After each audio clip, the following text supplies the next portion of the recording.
Hello. 1 second.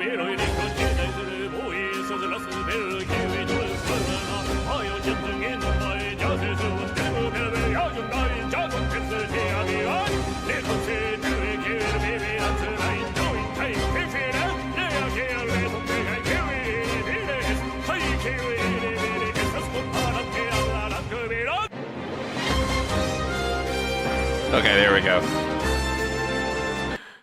There we go. Give it a second. Oh yeah, I'm out of froze. Okay, there it goes. There it goes. Froze for a second. I was like, what the fuck? Okay, we're unfroze. Hello. I'm the Night Sky Prince. You probably never heard of me, but you're here in my stream, and I'm grateful for that. Just kidding. I think all of you know who I am at this point, and what we're going to be discussing today.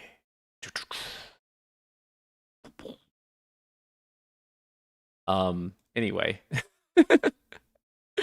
JRPGs are back. Dude, they're back. They're so back. They're so back. We're back. It's awesome, dude.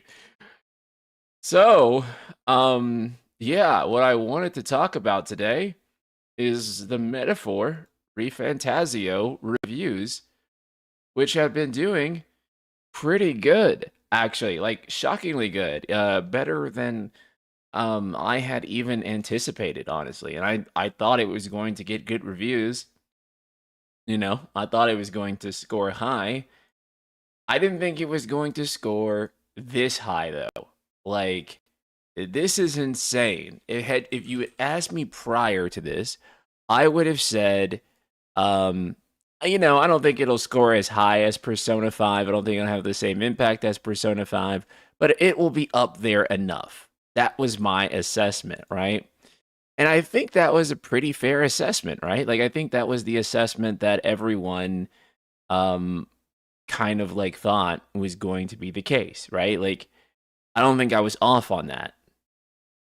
Everyone thought it would do good, right? Like, maybe high 80s, low 90s, like at low 90s at best, right? Like, I don't think anyone anticipated 94 Metacritic on the PS5 version. That is insane. Like, Metaphor more like a Meta 94, yeah. P5 is currently at 93, right? So that would put this above vanilla P5, right? That would put this closer to Persona 5 Royal, which I think Persona 5 Royal is at like a 95. So, I mean, what's the floor for this? Okay, so we also have a 93 on Xbox, a 92 on PC. That's to be expected because the PC version has some issues, and the PS5 version has a 94. If you average that together, if you average all three of these platforms together, that's still at the current number of reviews would put it higher than Rebirth. And I think would put it just slightly under Astrobot. That's insane. If I'm honest, that's not what I fully anticipated. That is goated territory. That makes it one of the highest reviewed games of the year. And, I mean, for PS4, it makes it like, you know, one of the highest reviewed games on the platform. I think it's actually going to rank for highest reviewed games on all these platforms.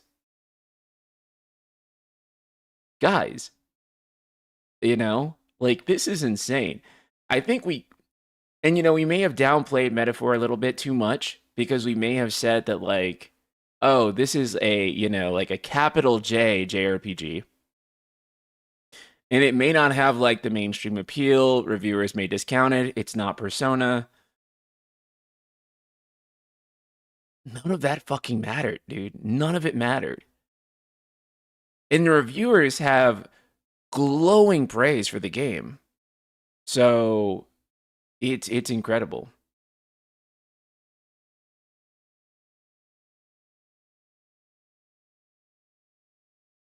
Wait, are you on it?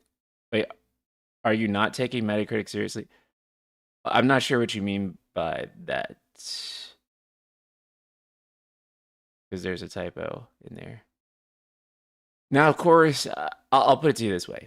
Of course, I don't think meta scores are like the be all end all of a game, because this is what a group of critics and content creators have basically said about the game. But typically, it does tend to be a very good indicator of how the game is being received. So typically, if you send the game to 100 people, it's just like a poll, right? If you send the game out to 100 people and you ask the 100 people with some idea of credibility, right? I know not everyone trusts every single journalist for sure. Some of you don't trust most, if any. But if you send the game to 100 people and 100 people say, rate the game from 1 to 10, and out of like 100 people, the average person is giving it somewhere between a 9 and a 10. That sample size is still pretty good and lets you know that the game has a fairly high likelihood of being for you, of being a good game, right? Another thing too, and it's not to say that journalists don't have like, necessarily like their own agendas, or journalists don't have like their own biases and stuff like that. However, as much as a hot take as it might be, they're still a lot more reliable than users, because I know a lot of people will put a lot of stock into the user rating. I personally do not. People will review bomb a game over literally fucking anything. I do not trust user scores. I'm sorry, guys. I know some of you say that user scores are more reliable. They are not. Grifters exploit user scores all the time for nonsense. I like the idea of user scores, that you can just ask like random people and get like a good idea of how a game is. I do think it's important that when you see a user score higher than a critic score, that does mean something. But whenever you see a user score lower than a critic score, that doesn't necessarily mean as much to me. Because a lot of times it has been influenced by grifters, discourse, and all sorts of other external factors that, like, in my opinion, are not that big of a weight on how good a game's quality is, or that telling on a game's quality. So, as shitty as Metascore can be, as imperfect as Metascore can be, as flawed, deeply flawed as Metascore can be, as Metascore can oftentimes be wronged by the consensus of people. We can look at scores and think, oh my God, how did the game get this high of a score? Or how did the game get this low of a score? It's still one of the best barometers that we have of a game's reception, right? Because at the end of the day, I know everyone hates, everyone hates pointing to this score, and this score kind of being the worth of a game, especially when, it's really hard in like the 80s, for example. Like some of the greatest games of all time are actually in like the 80s Metascore sometimes. And it can be confounding for sure. No one really likes that. I don't think the Metascore is like the be all end all of a game. But what it does say to us, it does tell us, it's a good measure. It's a tool to see.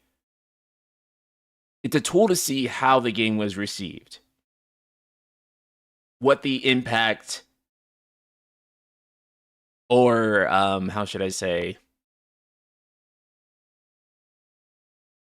It gives us a good idea of the perceived quality of the game at launch. And I specifically say at launch because feelings on games shift around all the time, right? Like, for example, I think if you were to take a game.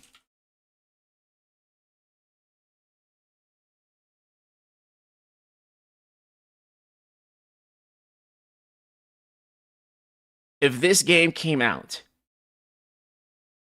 in 2024,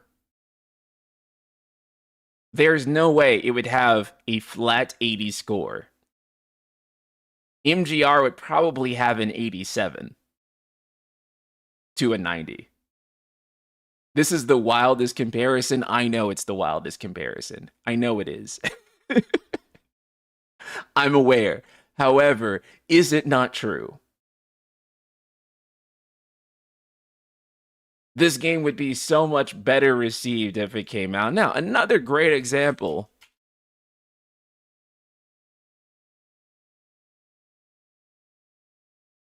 Another great example is Lost Odyssey.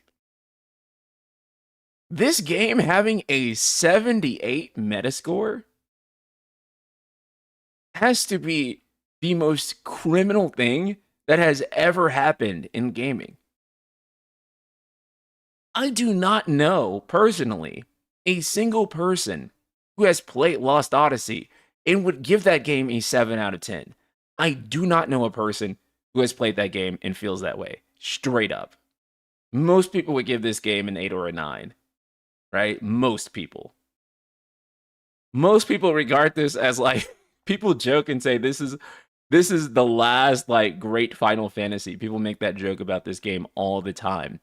And like, you're trying to tell me that like it's like a 7, like nobody I know that like plays this game like would agree with this Metascore. It's like complete utter it's BS. Now, I can also give another example too. And I like this game well enough. But this is not Final Fantasy 15 Royal Edition, mind you. This is Final Fantasy 15 Day 1 Edition. And if I'm honest, FF15 Day 1 Edition probably shouldn't be at an 81. Like, straight up. And I do think FF15 eventually came around to being decent, like, when we got to, like, the Royal Edition. But I think that if you played this game day one without party swapping and, like, without, like, if you played it day one without party member swapping and you played it, like, very buggy, very broken, ton of issues, all this other stuff, I would not have given this game like an 8. I probably would have gave it like a 6 or a 7 if I'm honest. I think the final game that you can play now is probably worthy of an 81, but I don't think the Final Fantasy 15 that came out on November 29, 2016 would have been worthy of an 81, personally speaking. L. Greggs, thank you for the tier 1. L. Greg saying that Metaphor not game of the year. Sorry, King. I know, because there is another great game that came out this year. There is another great game that came out this year. Let me be clear. I love this game. I think that Final Fantasy VII Rebirth is a landmark title for Final Fantasy. It is so good. I think it is the outline for FF games going forward. I can't tell you if Metaphor has it beaten for Game of the Year yet. Simply because I don't know, dude. I haven't played Metaphor yet. I didn't apply for like the early access code. So I should have. Part of the reason was I just didn't think I'd beat it in time. On like 100-hour RPG, I was like, if I tried to like crunch and beat it, I would probably die. Trying to beat that game in time. So I'm like, you know what? I'll just play it at launch with everyone else. I'll be normal about it because trying to play a pre-launch 100 hours to get like a review out Um, yeah. I'm not gonna lie, user reviews and scores are not indicative of quality. I don't trust the average person to have good taste, and the influx of grifters have made this shit even worse. Right. The problem, the problem with user reviews is that I can easily say, like, not that I ever would, I can say, such and such political take and have, a few thousand people swarm to a game. Let's just arbitrarily say. And those people could downvote a game really easily.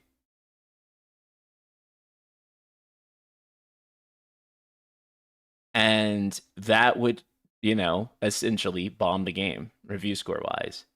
All because of my opinion influencing something um, as a creator or as someone with the following, right? And anyone can really do that. And wouldn't you know it, there are a lot of people who do that. So, unfortunately, you know, journalist scores do happen to be the thing that is more trusted. It's the only system we have. It's not a great system, it's not a flawless system. It sucks in a lot of ways. And as I just showed you guys, a lot of times it does get things wrong. Either it scores things too high or it scores things way too low. Users have a lot less incentive to be genuine in their scoring, right? A user can give like a 0 for something and have little to no justification for it whatsoever, and then just keep going, right? If I give a game a bad score, that shit is going to follow me everywhere. Like, do you guys understand that? Like, if I give a game like a shit score, that has consequence, right? Like, I can't just give a game a bad score and it not have consequence. Hello, Hylian. What's up, man? So if I give a game a bad score, like a game that's completely undeserving of it out of consensus, first of all, the game's community will definitely come and have some choice words from me. Secondly, there are companies who are really bitter about like getting bad scores and stuff and absolutely will blacklist you if they think that you're giving a troll review. So, with that being said, chat, a journalist does have certain obligations that that they do have to adhere to. So it's not like they can just like slam something with a bad score out of nowhere and not face any consequences for it. This is why, again, even though Metascores is a very flawed system, it's still kind of the best system that we have thus far, right? It's not the be all end all, but until we invent something else, that really does serve as a better metric or could be used to more accurately gauge the consensus of a game. Because again, art is very subjective. Games can be incredibly subjective. And as such, what's a good game to you may not be a good game to me. What's a good game to me may not be a good game to you.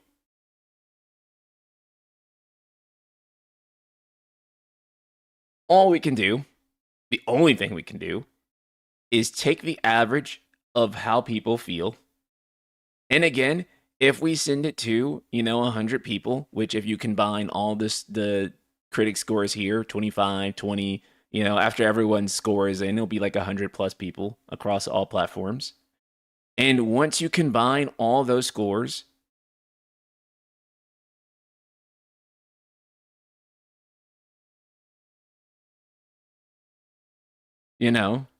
this is the consensus that you get. And the consensus is that Metaphor ReFantazio is a damn good game.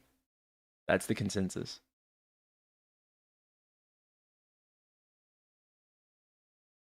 Now let's talk about Game of the Year, because that's kind of the topic at hand here. That's what people are really concerned about. Game of the Year is going to be very interesting this year. The reason Game of the Year is going to be so interesting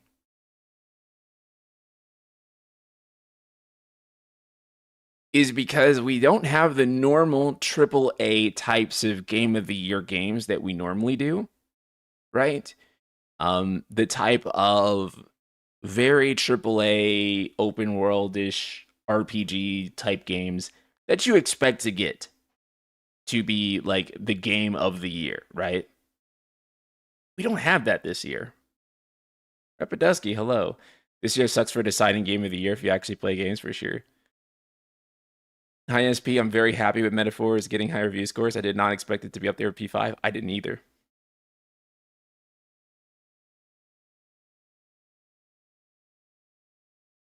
So, game of the year is typically decided by industry and journalist. And hold on one second, let me close the door. Ugh. Okay. So, game of the year typically is decided by journalist. As a result, those journalists' opinions, whenever you look at the Metascore or review scores, are a pretty good indication of what's going to at least be a Game of the Year nominee and what could potentially end up winning Game of the Year.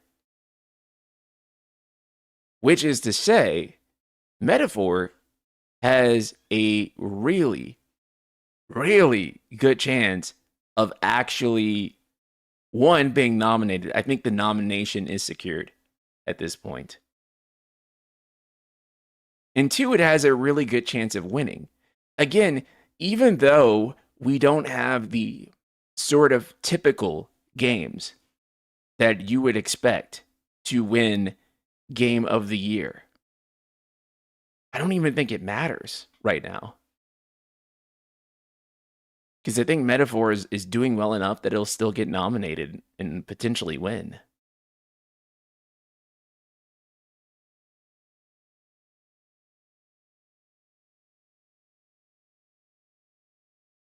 Astrobot will win the main category. Metaphor will win the RPG category. Rebirth doesn't have a lot of strong categories left. Performance, maybe music. And that's also kind of the thing too. I think it's not impossible for Metaphor to beat it in those categories as well.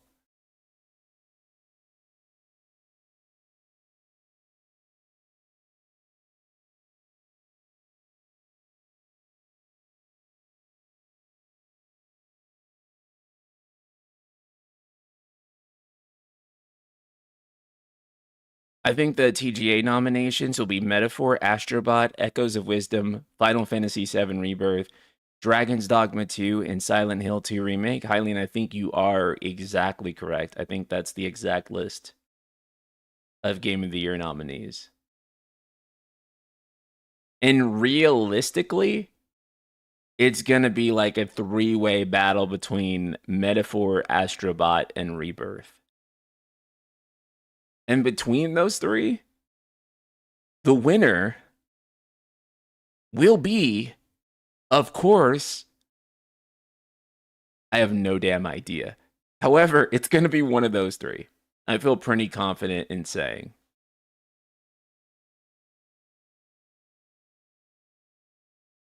Dragon's Dogma 2, I feel like a bit too flawed, had a bit too many criticisms coming out of the game. The consensus was kind of here and there.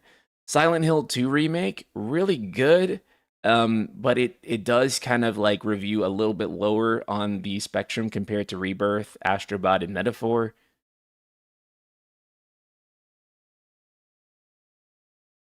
Echoes of Wisdom, again, really good smaller scale game, but it's not the type of game that you would expect to win Game of the Year.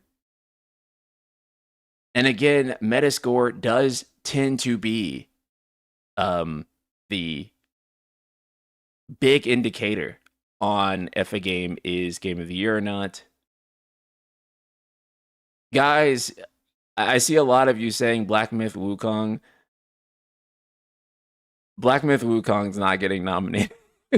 I could tell you right now, I do not believe Black Myth Wukong is getting nominated. Maybe it will. That would genuinely surprise me, but I do not see Black Myth Wukong getting nominated. Again, this is heavily influenced by, what the industry and what journalists are saying. I don't think that they are going to nominate Black Myth Wukong, and I do not see Black Myth Wukong winning. Straight up. A nomination? Maybe. A victory? It's not happening. I don't see Black Myth Wukong winning.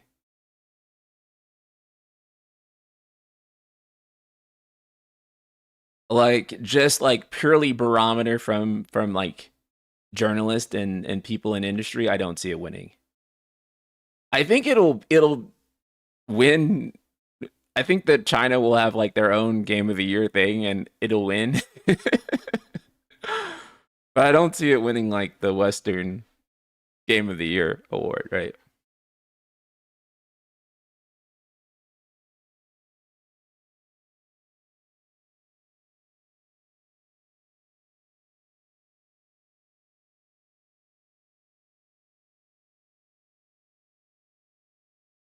Yeah, so I think that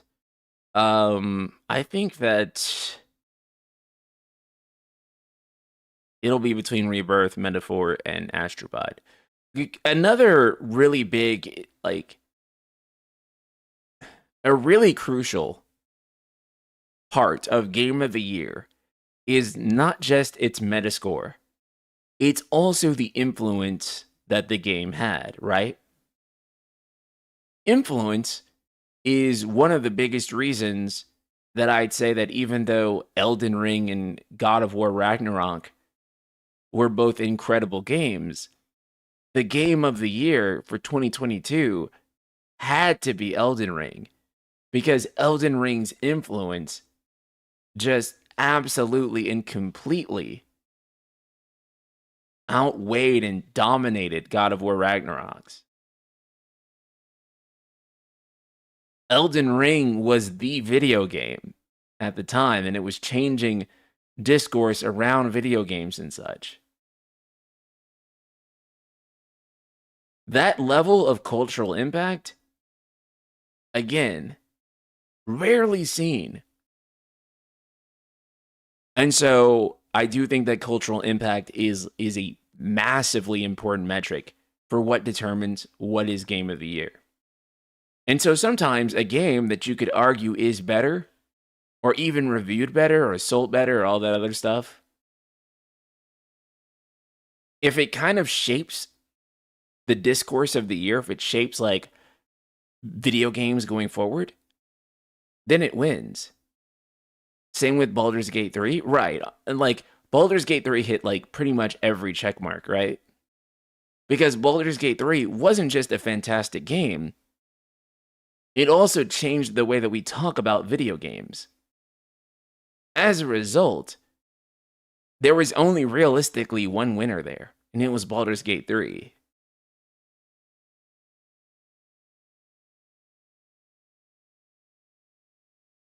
It's kind of the reason, too, that I don't think Tears of the Kingdom really stood a chance against Baldur's Gate 3, because I just think that Tears of the Kingdom didn't like.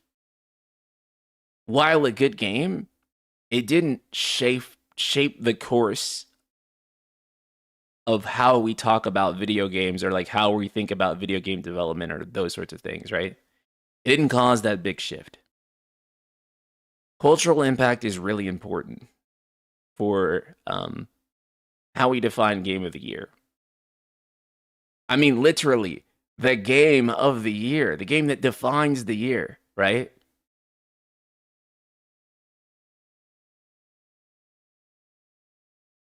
Although, actually, if we honestly look at all the potential game of the year award nominees, I don't know if any of them really had that like cultural impact that really kind of shifted things in the same way.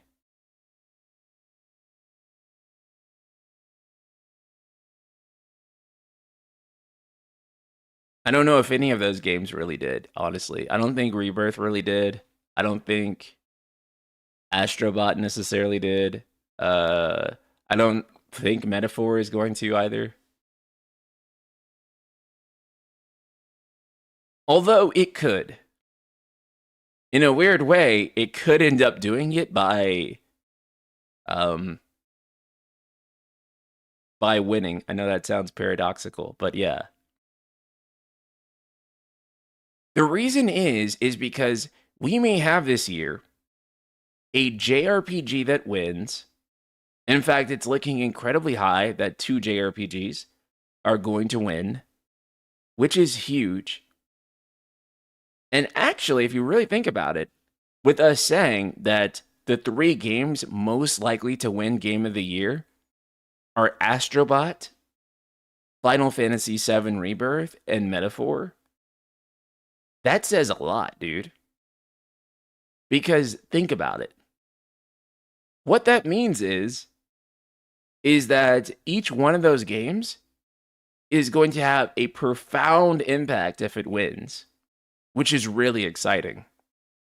If Final Fantasy VII Rebirth wins, that's huge for Final Fantasy. It also kind of seals the deal that Final Fantasy VII Rebirth's direction is probably a good gameplay direction for the series to continue to push in, which is what a lot of fans want to see.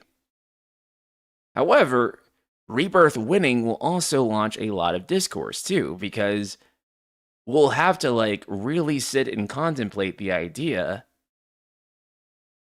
that a video game that was really good, that won Game of the Year even, also may not have been like super financially successful, right? So we would have to think what that means for AAA.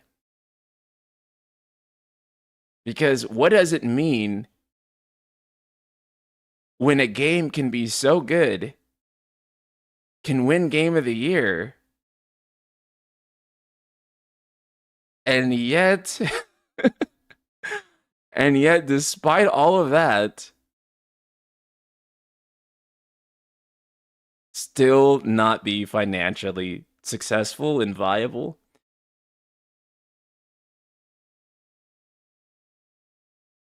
That's rough. If Astrobot wins, I think it will create a lot of discourse, or a lot of, how should I say? If Astrobot wins, it'll create a lot of positive discussion around the development of AAA games. And, you know, why are we spending so much making these games when this game right here that we didn't spend a crap ton of money on ended up winning Game of the Year? So I think that's super important. I also think it's super important if Metaphor wins. You know, if a JRPG in its purest state can win Game of the Year, we're going to have to rethink AAA development, the development of, you know, kind of Western video games in general, with the way things have been going, which has been quite turbulent. Because, to be clear, I am not anti-Western game. I think that that's cringe if you are. But I do think there has been some problems that are undeniable with Western AAA game development that have to be addressed in terms of scale, scope, how long the games are taking to develop, what can be compromised and where, especially if they are ended up getting beaten by the smaller Japanese titles that end up taking far less amounts of budget to produce and can produce metascores like this and don't necessarily have to sell 10 million units in order to be profitable and those sorts of things. So, yeah. Rebirth didn't sell because it's a middle chapter of a sequel trilogy to a 30-year-old game. Quality-wise, it's the future of the franchise. I mean, that's exactly it. Everyone else tries to overcomplicate it, right? Like, like the appeal of 16 versus the appeal of Rebirth and like all these other like it's really just that it's the middle chapter of a sequel trilogy to a 30-year-old game. Like there's nothing else to it. Like there's no the way some people felt about the story element or any of that. It's honestly none of that. It's literally just that. It is just 100%. They took a remake of a game, they split it into 3 games. And then they made the trilogy of the new remakes like kind of like a sequel thing. And this is the middle chapter of that sequel thing. And it would have worked if they would have done it like 5 years ago or earlier. But since it's like right now,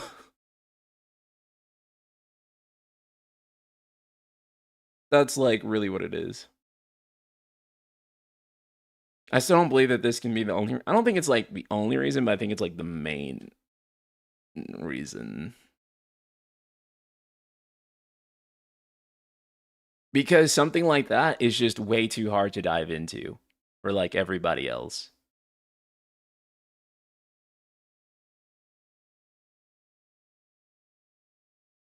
A lot of people I talk to think that FF7 is boomer cringe. Fair, yeah.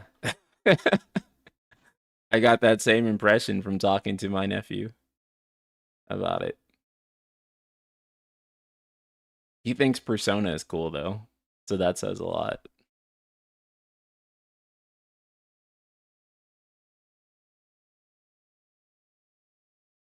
He's my barometer for like how things are appealing to the youth. So that's who I use to be like, are the youngins gonna like it? I think Rebirth might have the most nominations at the Game Awards. No, I agree. I think that Rebirth will be the most nominated game. FF sequels have always sold worse than the OG game. They have. And honestly, too, I think 3 parts was a mistake. I think 2 parts would have been I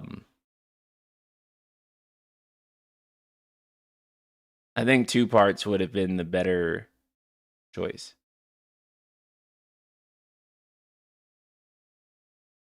I don't get what's more appealing in Persona for Zoomers than FF.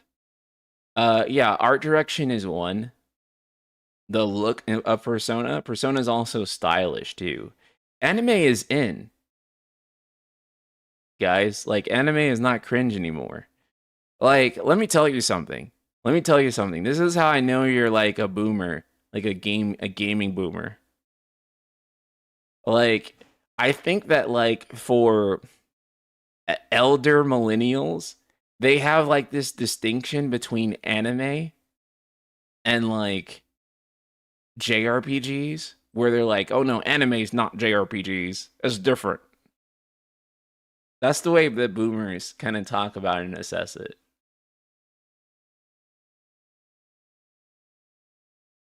And Final Fantasy always had the benefit of it like it not technically being anime, right? Like it's anime adjacent in style, but it's like it's also not anime, right? Like Cloud like the style of like remake for example where it's like it's got anime coolness but it's also realistic looking too.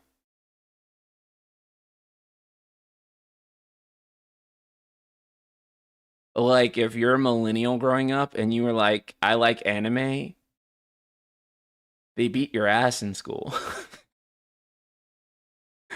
But like that's not really true for people nowadays anymore. Like you don't just be like, "Oh, I like anime." And then it's like, you know, they hate you. and all that nonsense, dude. It doesn't happen that way anymore. So people will still, think you're cool. Like I think I said this before, but between the biggest difference nowadays between anime, like when we were growing up, or like JRPGs now, is that the anime art style is accepted. People are into anime. Anime is cool now. I cannot go anywhere. I don't know about you guys. I literally cannot go anywhere. I cannot drive down the street. I cannot go to the gym. I cannot hop in my car and get on a road here and not see an anime decal on someone's car, on someone's vehicle, someone wearing an anime shirt. And so Persona no longer has the challenge of being like, oh, it's this obscure anime thing. Anime is like weird and bad, or like, you know what I'm saying? Like, that's not a thing anymore. That's like a big part of it.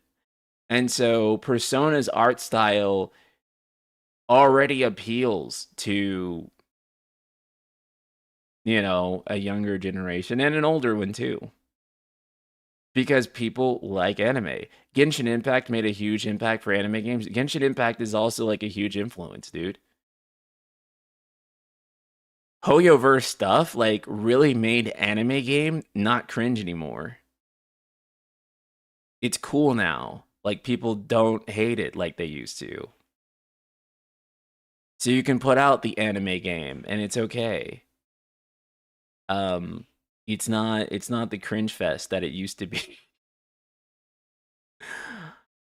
um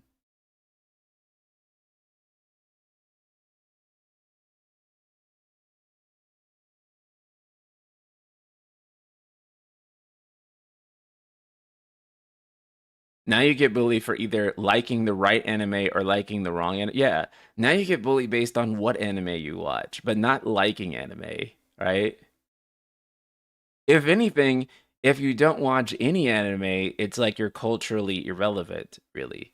Like, because anime is so central to culture now that if you don't watch it at all, then it's just like, well, then you're not even relevant to the discussion because it's so core to everything now.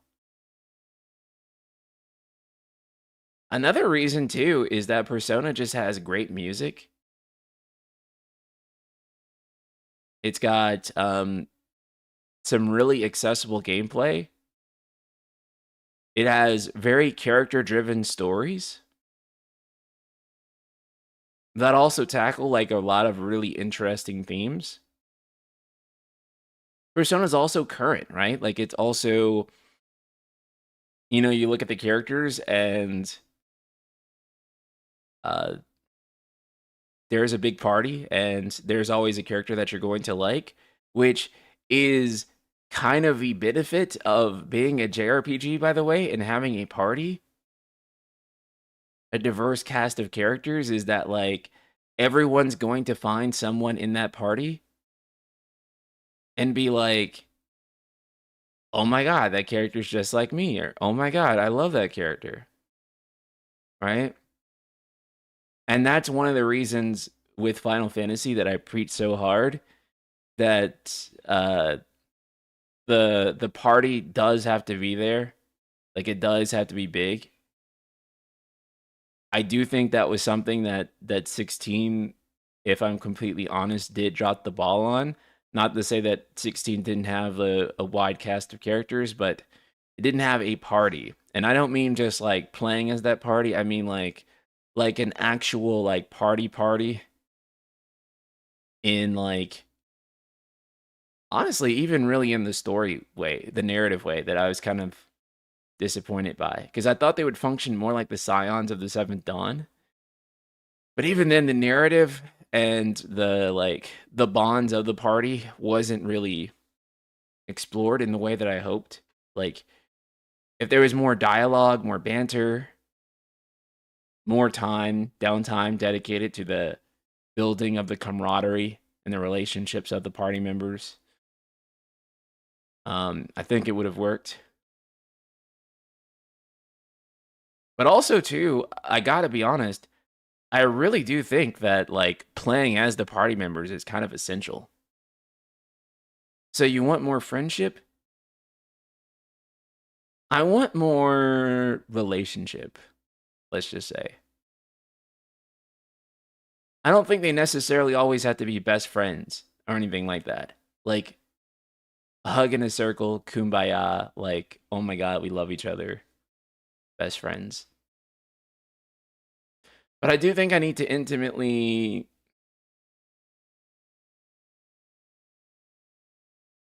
understand and be fascinated by the relationships that are there in the cast and how they grow.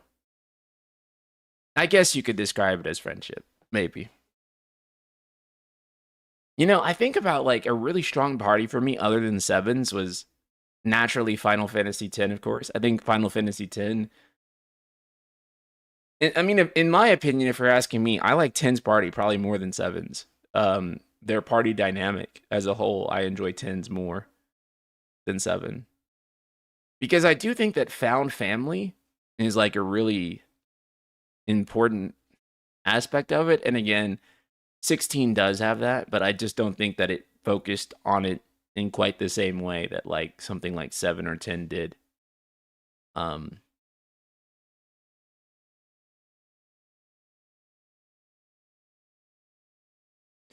FF 16 focused much on the world building rather than the interaction between the main characters slash antagonists. It's nice for an MMO, but not for a single player game. But that's actually what's funny is that Final Fantasy 14 is the opposite, right? Because I feel like Final Fantasy 14, you ended up like the Scions of the Seventh Dawn. Actually, like top 3 FF parties: Avalanche of 7, Yuna's Guardians, Scions of the Seventh Dawn. Right? That's like the top 3 FF parties. IMO. And so, yeah, I would say that 14 actually already did it. Like IMO. I keep saying IMO. It's all subjective, but yeah, I would say that like 14 already was like really successful as it. And yeah, you do play as the Scion sometimes. Although that being said, even if you didn't play as the Scions, I think that like the way 14 portrayed it was so good. It portrays the found family that the Scions have.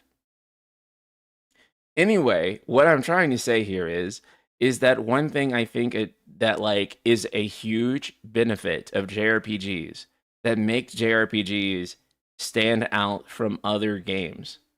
And that and it's not necessarily exclusive to JRPGs. Of course, you can have Western RPGs too with party members. However, it's a core expectation of JRPGs, and one thing that really makes them stand out is the party. And the party is good because what the party does is it allows you to have a very wide, diverse cast of characters that have different roles, play differently, have different character arcs, etc. And every single person can find one of those characters and be like, oh my god, they're so me. I'm obsessed with them. And that's exactly what happens in most of these games. And it leverages that harder. Giant Monkey Butt, thank you so much for the super chat. Vivi is one of the best characters FF has ever given us. I agree, and like adding on to that point is that like take Vivi for example, right? Like you can say you can play FF9 and you could be like, oh my god, Vivi's just like me, right? And you have that whole central arc to Vivi that you can kind of follow, and it's good. Some people will play Final Fantasy X, and Auron will be like the reason the game ended up being so impactful to them, right? So I do think that, like, having the party members there, and them being essential, and also the banter. The banter is like really important. I feel like too, right? Like I do think that the camaraderie that the party develops is like really important. I think that really is what sells like a JRPG. So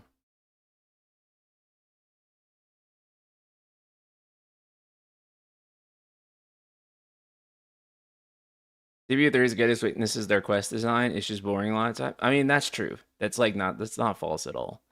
Um, I mean, if we're honest, like I would say that like Final Fantasy 14 fans are also kind of starting to get like a little worn down um by the quest design too in that game as well. And so um it honestly might become time for CPU3 to kind of reevaluate their quest design.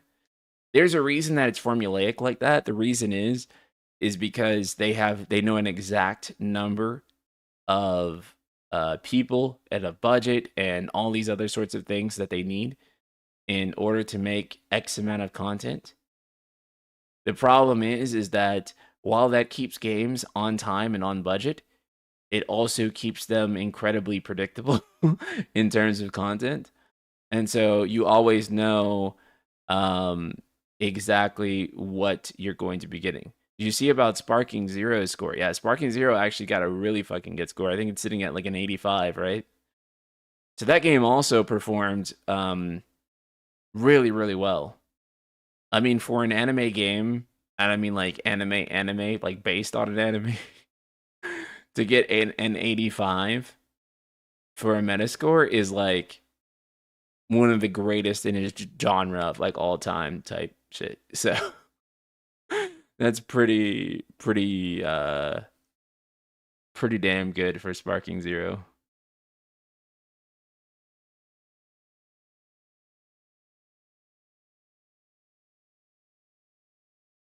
Japanese developers seem to be really bad at quest design. Yeah, I do think that is an area of game design that I think Western devs currently have the edge for sure. Is like when it comes to quest design, especially for side quests, like I do think that Western video games still um kind of do the best there for sure. But I do think that like that's something that JRPGs can catch up on in the future and will do really well. So a game with 31 reviews so far as game of the year. First of all, it has more than 31 reviews. Okay? It has 45 plus 31, 76 reviews.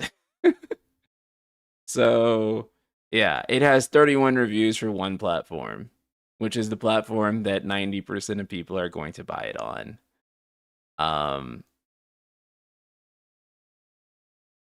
and it also has great reviews on other platforms. I do think that, 70 plus reviews is a pretty good indication, and that's a pretty decent sample size. So, the other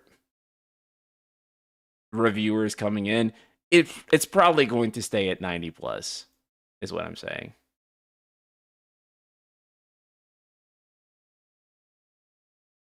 Bro had to do the math, QT. Do you think if a JRPG wins this year, with BG3 winning last year, it may spark another golden era for the genre? People seem increasingly fatigued with pure action games or FPS, etc. I think that Square Enix is going to have to rethink a lot if two turn-based games in a row beat them for game of the year.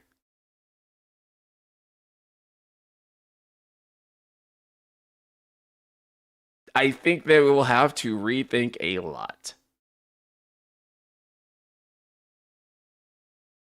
If it happening once last year is like one thing, right?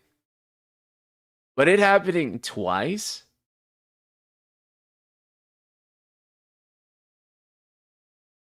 at that point, dude, it's kind of like again, the switch from turn-based to action was not like a purely creative decision. It wasn't like they were like, "Oh, we're creatively bored with making turn-based games. So we want to try to make action games now. That is not what happened. What happened is they looked at the market and they said all these RPGs that are selling really big are action RPGs. And if we want to sell big, we need to make Final Fantasy an action RPG. That's not my opinion. It's literally what the developers say more or less in their interviews, right? Like, we can't put out a turn-based RPG in today's market. It wouldn't sell. That's what they say. So again, it's not like, a creative decision was made where they were like, yeah, we want to move on to like the new frontier, which we believe is action. That we've decided because we have like this and that, artistic goals in order to like hit it. It wasn't that, dude. It was literally just like, we think we're going to sell more.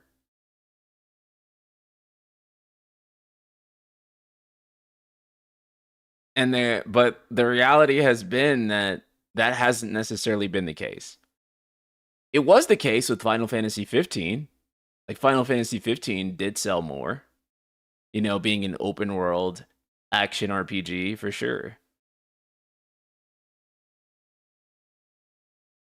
That being said, I don't think that necessarily the turn-based games that do well necessarily because they are turn-based, right? Like, I don't think that most people are like, oh my god, brand new turn-based game outside of the JRPG core enthusiast, right?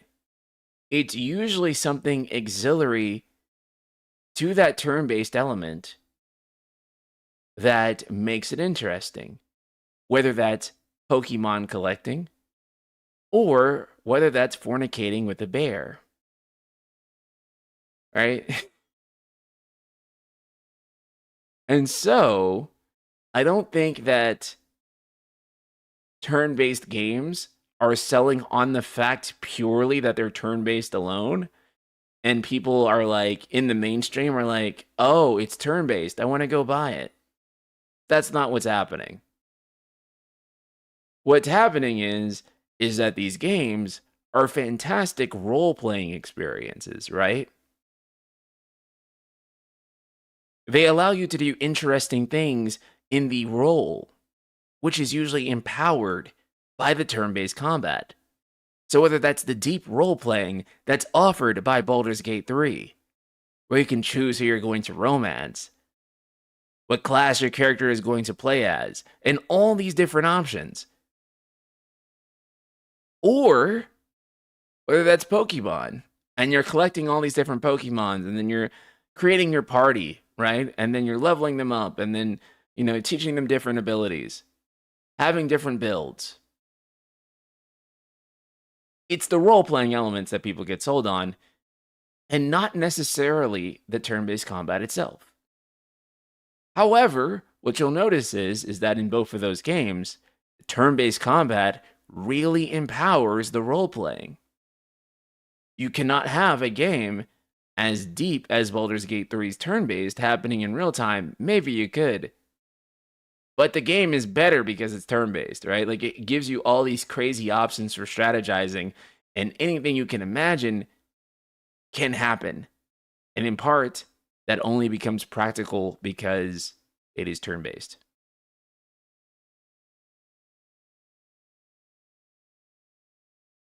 So, again, is turn-based like a marketing bullet point that you can use in the same way that you can use open world action RPG, right?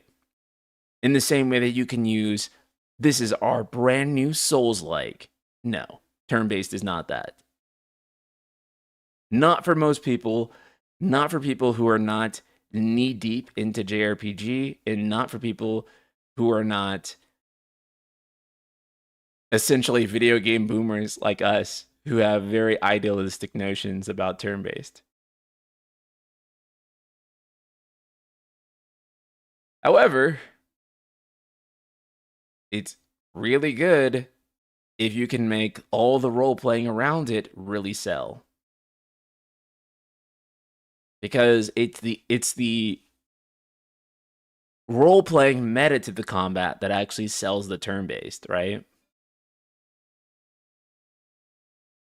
Because everyone will point to Pokemon, but none of you, I guarantee, none of you bought Pokemon when it first came out, or maybe even now, because you saw turn based battles, and that's what really got you into the game.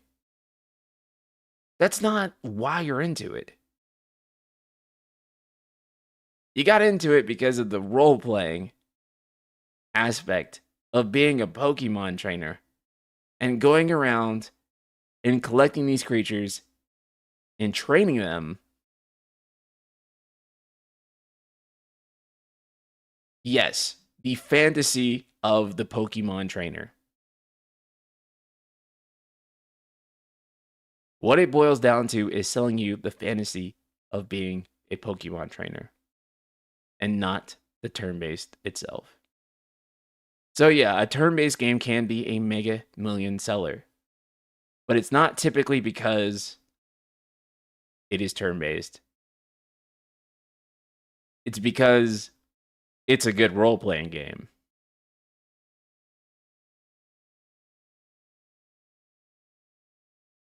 Bad idea to make an 80-hour RPG if it isn't turn based too. I don't want to mash the X button for that many weeks. Yeah.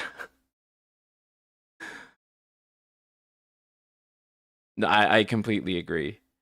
I just think that, like, I mean, turn based games are really comfy for that type of thing too. In a turn based game, you're also allowed to accentuate. Is that the right word? Is that how you say it? The role playing game aspects of it more than in an action game. Because in an action game, you can kind of brute force action your way without a lot of the RPG elements. It's kind of the problem with developing an action RPG because in a lot of ways, action game philosophy and like RPG philosophy are kind of like at odds with each other. Because action games are really like all about this type of precision, right? And mechanical skill.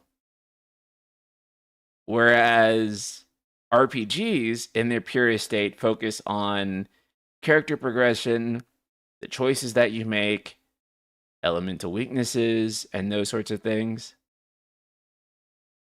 And so typically what happens when you make an action RPG is that you have to draw certain lines between what the action parts are going to be and how much action can you get away with without diving into some of the RPG elements.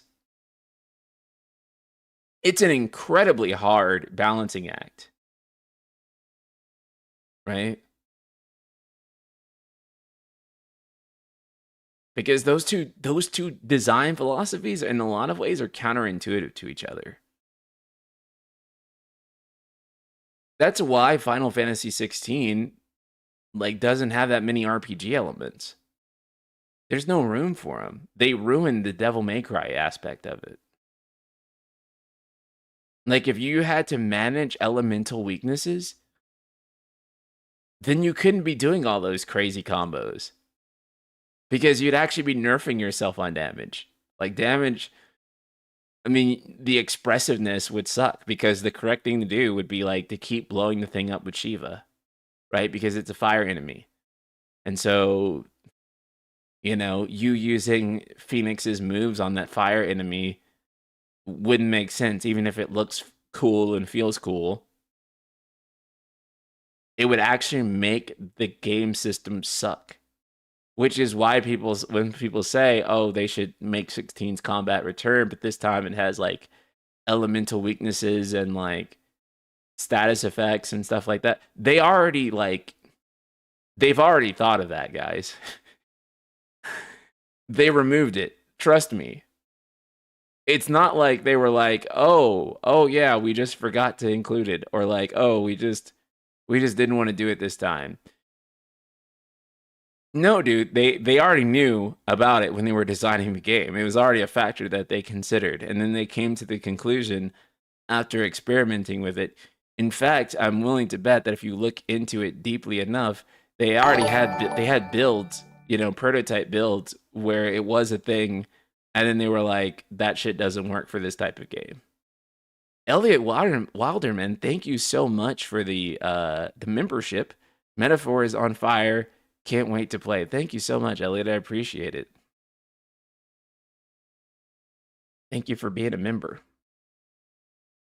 Yeah, so it's not like they didn't think about that shit or like, you know, I'm telling you, it was a thing. It's just that like at the end of the day, it didn't work with that type of game. Um, and so we were talking about the balance between action and RPGs. So you do have to decide like how to balance the action part and the RPG part. This is also why Souls-like games have become popular too. All right, part of the reason is that Souls games are really good at balancing the RPG and the skill aspect, right? Like, because one thing about a Soulsborne game is that you can RPG the fuck out of fights, right? Like, you can RPG the living fuck out of fights. You can level up. You can find like an enemy weakness, right? Like, use your fire paper in Bloodborne. However, if you're really good, you don't even need to level up. You don't even need to like dive into any of that stuff. You can literally nail all the parries and do all that stuff. You can completely punish the enemy. Ironically, this makes Soulsborne games really interesting because depending on your skill level, where you are between the floor and the ceiling, Souls games actually become radically different video games. Like radically different video games. Like the watching someone who's really experienced play the game and watching someone who isn't as experienced play the game, they will both beat the game, but the approach that they do it with, the effort, and the routes that they go down will be entirely different.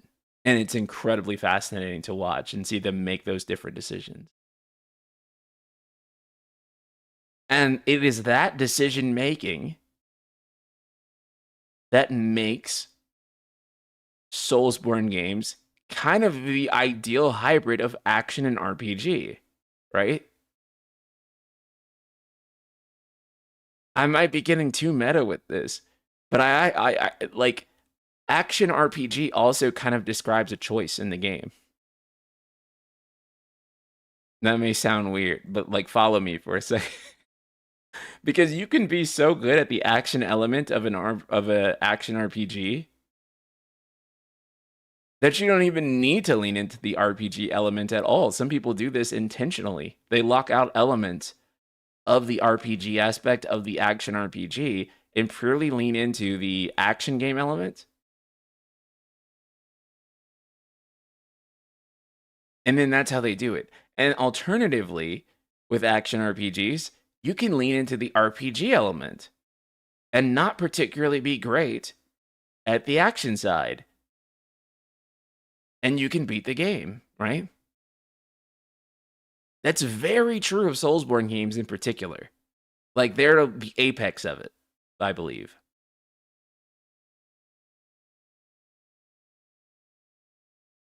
So I think 16's combat works for an RPG system. They only need to add more moveset. I think it could be more RPGified, but I don't think it can be RPGified in the way that like I think like a lot of people are like necessarily wanting, because I think if you do, you would probably alienate a lot of people who like it for the reason that they do, right? Like if you like the hack and slash element of it, if you RPGify it that much, the hack and slash element of it will not work anymore, right? Like, does that make sense?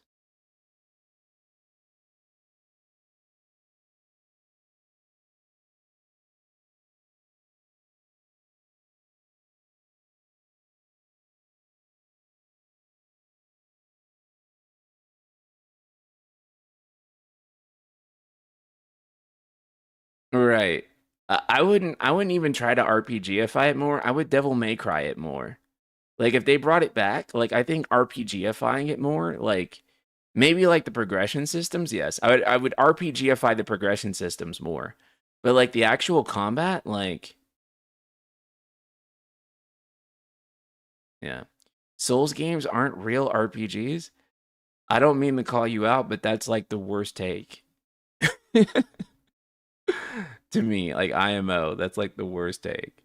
They are more RPGs than probably any other genre, like subgenre of action RPG. Like if Soulsborne games aren't RPGs, then like no action RPG is an RPG. Straight up.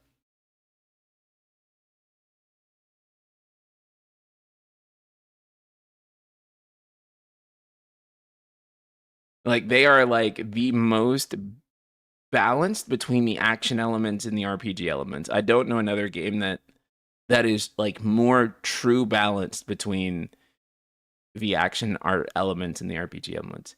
You can ignore 95% of KH2's RPG elements, even on level 1 critical mode, which is why I like it so much. That's exactly it.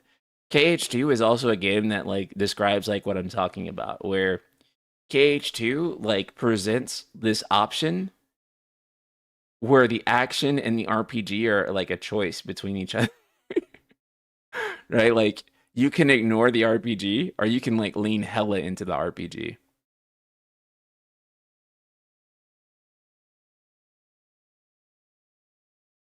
There's no story, you just read items. There is a story. Go and tell Soulsborne fans there is no story. Go post that. Okay, I'll tell you what, Skull Leader. Go post that take on Twitter that there's no story in Soulsborne games. I'm sure everyone will agree with you and upvote your. Go post that on Twitter, bro. Everyone will be very, very kind to you. I promise. They will agree, and I will be so ratioed. Like, go post it. Just see what happens. See what happens, but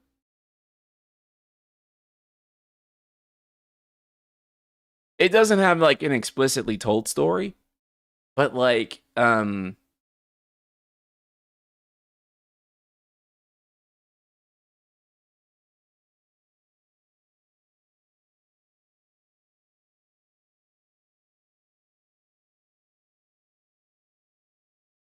know what he means though, dude. It's not a regular story design. I know what he means, but it's still not going to be like, bro, you know, like I'll tell you like right now, the community I've seen that gets the most like angry if you post spoilers is like the FromSoft community. Maybe even more than like the FF community. So they really value like the story and lore of those games. It's not traditional like storytelling, no. I don't think that makes it not an RPG because it doesn't have like cutscenes. Like I don't think that's necessary.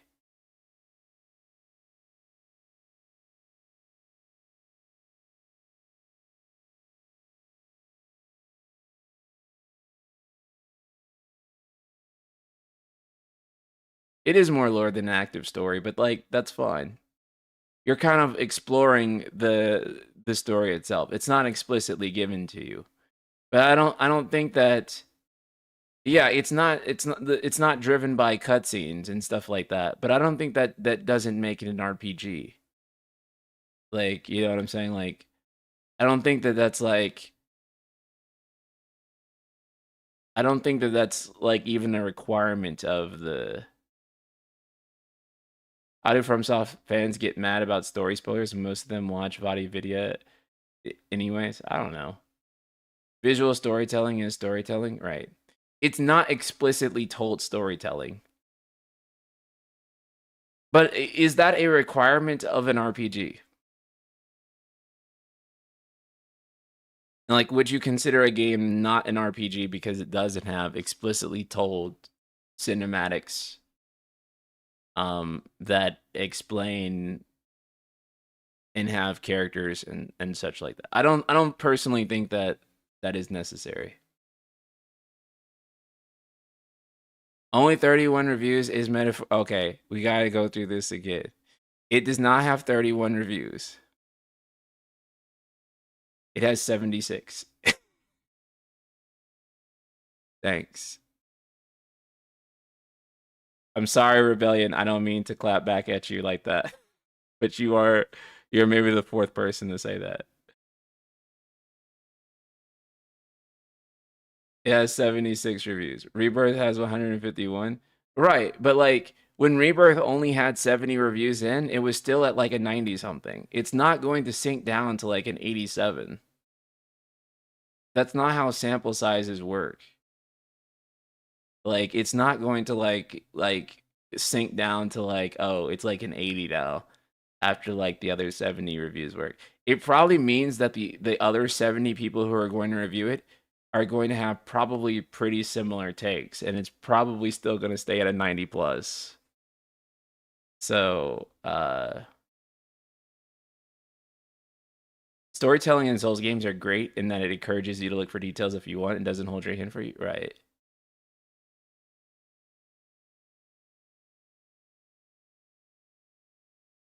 But also, too, I think if you want to get that technical, you know,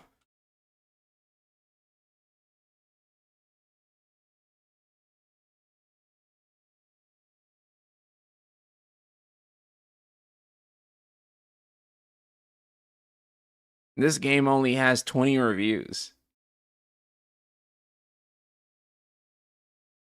Are you really sure it's one of the best games of all time?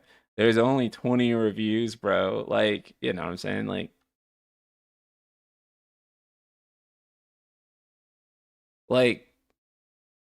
anyways, not the point.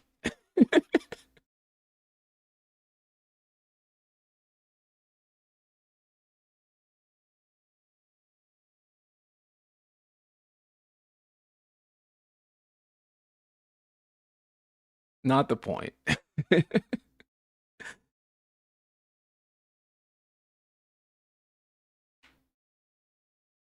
Anyways, do I think Metaphor will be a good game of the year contender? Do I think it can win game of the year? I do think, again, I'm so sorry, Rebellion. I don't mean to call you. The only reason I snap like that is because you're like the fourth or fifth chatter to like come in and be like and say that. So I mean to like to snap at you. You're good. You're good. Don't don't take that personally. I appreciate what you bring to the chat. It Takes Two won Game of the Year with 50 reviews. Yeah. Also, but all 100 reviewers aren't going to be like probably voting in like the Game of the Year, right? It's going to be like select journalists from different outlets who are going to like form a panel, and um so it's not like every reviewer necessarily, including the people that gave this game a good score, um etc., would be. I feel bad for Hamaguchi. He got so excited for Rebirth winning him. I think Rebirth still has a good chance. Like, I don't think it's Jover for Rebirth. Um, just yet. It, it is still hard for me to like straight up imagine that Metaphor wins because again, there is part of me that's just kind of been ingrained that some people are not going to take it as seriously because they'll be like lol anime game and they won't like. I don't know. Persona with 95 didn't take Game of the Year. Right. But that's also like a big part of that too was Overwatch, right? Like I do think that like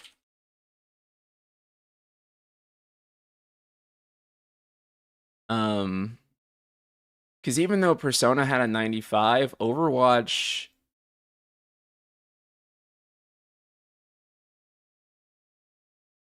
Overwatch still really cooked. this was still like a really popular game that a lot of people liked. So, which goes back to what I'm saying that like the highest Metascore does not necessarily win Game of the Year.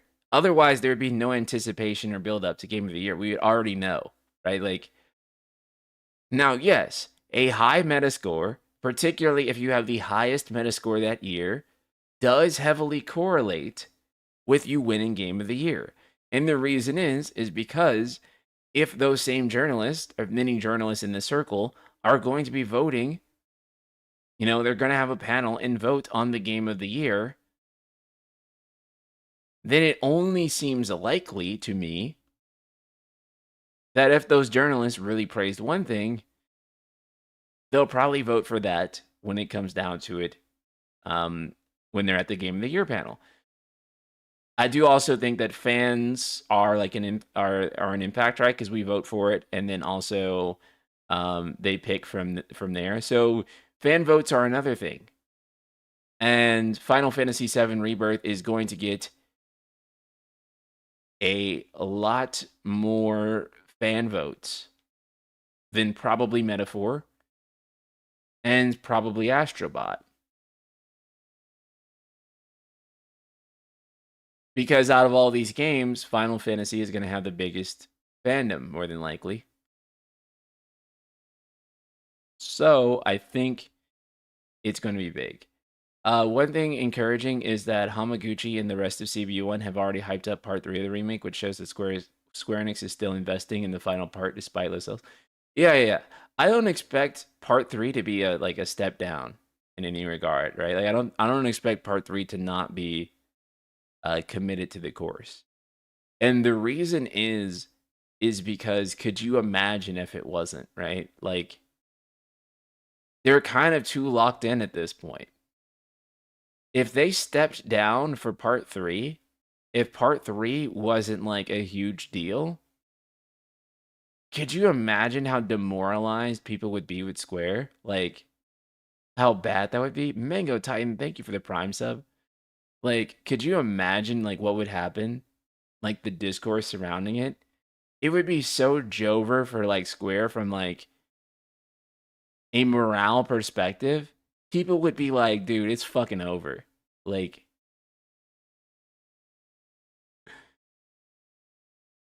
if part 3 is bad, everyone will remember the trilogy as being bad. Yep. Alternatively, if part 3 is good and they re-release the trilogy as like an entire collection and they do all the merchandise, they can probably make a lot of their money back. There's no way part 3 will be worse than remake or Rebirth. Yeah, part 3 will be at least as good as Rebirth, I imagine. And the only thing that is concerning about part 3 is that part 3 will probably sell less than Rebirth. So that's a huge problem. I'm going to be honest, making Rebirth such a big game might have been a mistake in a way that I haven't seen a lot of people consider. The problem that I foresee with making Rebirth such a big game is that with Rebirth being such a massive game, if people don't finish Rebirth, the people that didn't finish Rebirth are not going to pick up the third part of the game.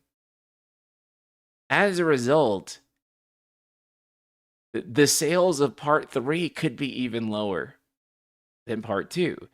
This is kind of the nature of direct sequels in general, right? Is that they're a lot easier and cheaper to make. However, they gate off people from playing the next thing because if they didn't finish the first thing, then they won't pick up the second. And if you ever actually look at the data, which you can get a pretty good sample size just from the trophies of how many people start a game versus how many people finish a game, it's depressing. Many games sell millions of copies, right? And then like the number of people who actually finish the game is pretty damn bad. Like it's not. Can we actually find like what's the name of like or what's the site that like posts like the like I think we can find it on PSN profiles, right?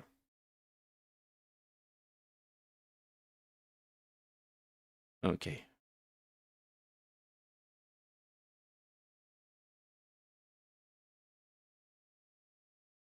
So let's see how many people beat the game. 42%. 42.4% of players have this trophy. Right? So the drop off is kind of crazy, right? Because 93% of people will finish chapter 1. One Hollow Goku, thank you so much for the super chat. What award do you value more? GJS or VGA? VGA is kind of like the canon one. So I value that more than like the golden joysticks. I think most people do. I think TGA's is kind of like the big show. It's also the one with the most viewership, so I think it has like the most like credibility behind it for most people.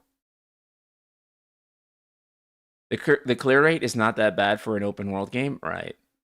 It's actually pretty decent because I'm sure if you compare it to other open world games, it's probably a lot more damning for like a lot of other open world games. The thing is though too is that a lot of those other open world games don't have like direct sequels that are coming out in like 2 or 3 years, right? And also their sequel will be something that's completely detached from the rest. However, 56% of people completing chapter 14 is not too bad. It means that at least oh wait, no, I'm reading it wrong. That's wait, what the fuck? What the fuck? Wait. How come when you hover over it?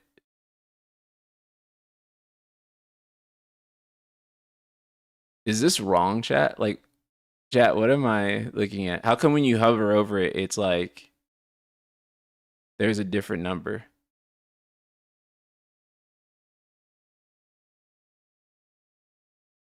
What does that mean?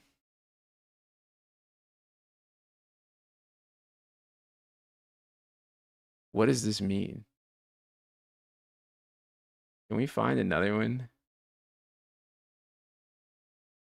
Can we like trophy completion?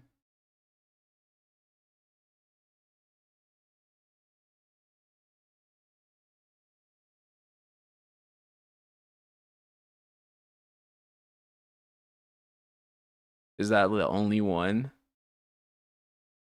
that has the API call? Okay. I have no idea what that means. One percentage is from site users and the other is from PSN? Okay. But which one is which?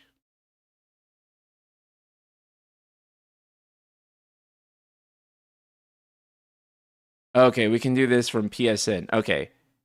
Okay, there we go.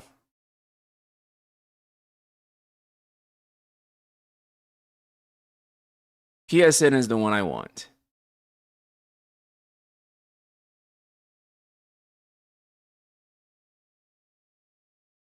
Okay. Now that makes more sense. Okay. When you hover over, that's PSN? Okay, I get it now. Thanks, chat. Okay, we got that straightened out. Okay. So 42.4% of people beat Rebirth. That's actually pretty good. That's actually extremely good for an open world game. I think that's damn good. Rugger Singh, thank you so much. Rugger, is that how you say it? I'm sorry if I'm butchering your name. Thank you so much for the super chat. I appreciate it. So for an open world game, that's really not that bad. Let's look at. Can we search remake? Is that possible?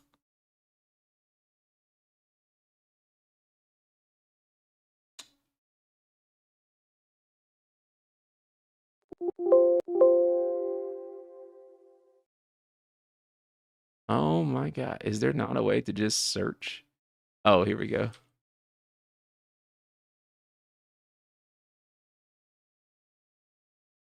Let's oh my god.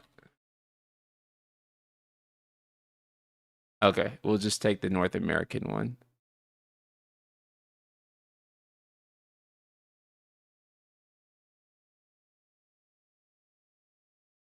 Oh. Now this is interesting, chat. Look at this. So if you hover over and you look at the PSN completion, let's just do it like this. That way we're always looking at the PS completion because that's what's most important. I don't give a damn about the site's completion. This is really interesting. Oh.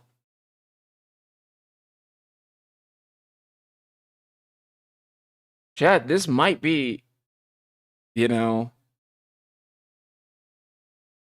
why Rebirth didn't sell as well right here. A lot of people didn't complete Remake. Wow, what the fuck? Okay, I think I know what's happening here. I think I know why this number is like this. I think this number is skewed. Let me explain. I think a lot of people downloaded the game off PS Plus and they didn't finish it. A lot of people just casually downloaded it from PS Plus and then they just left it there.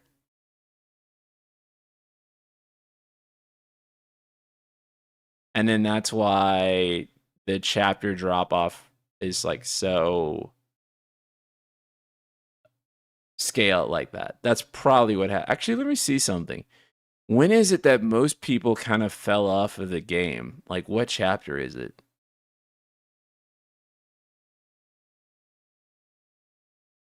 Does it really start?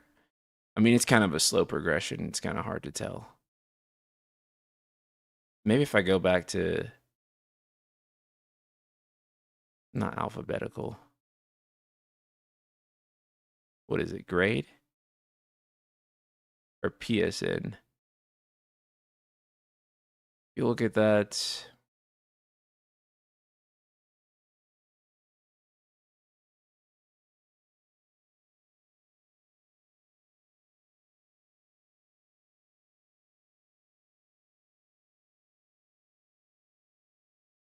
Yeah, it's like a slow drop off of chapters. That's kind of what you expect. Look at the PS4 version. This is the PS4 version, actually. Oh, wait, are they separate? Are the PS4 version and Integrate separate for trophies? They're not separate, right? I don't even know. I played Integrate on PC. I didn't play Integrate on PS5, so I actually don't even know that the trophies are separate.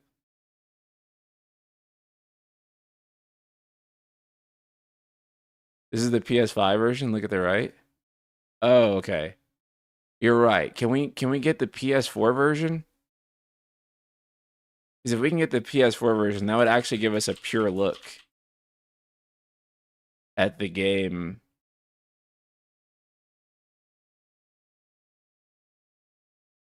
Oh, here we go.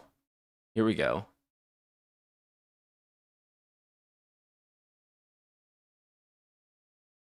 Ah, damn, chat. This that's still not good though.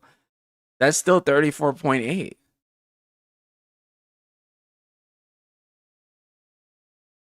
But that's really. Oh wait, the PS4 version was. Oh wait, no, wait. The PS4 version was also on PS Plus.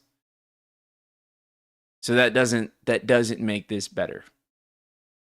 That does not make this better. That's why it's the same. The PS4 version was also on PS Plus. Let's check Japan really quickly because I don't know. Are Japanese people completing the games more commonly than us? Yes, by a pretty substantial margin. Almost 20%. Japanese people are far more likely to have finished this game actually than Americans. That's interesting.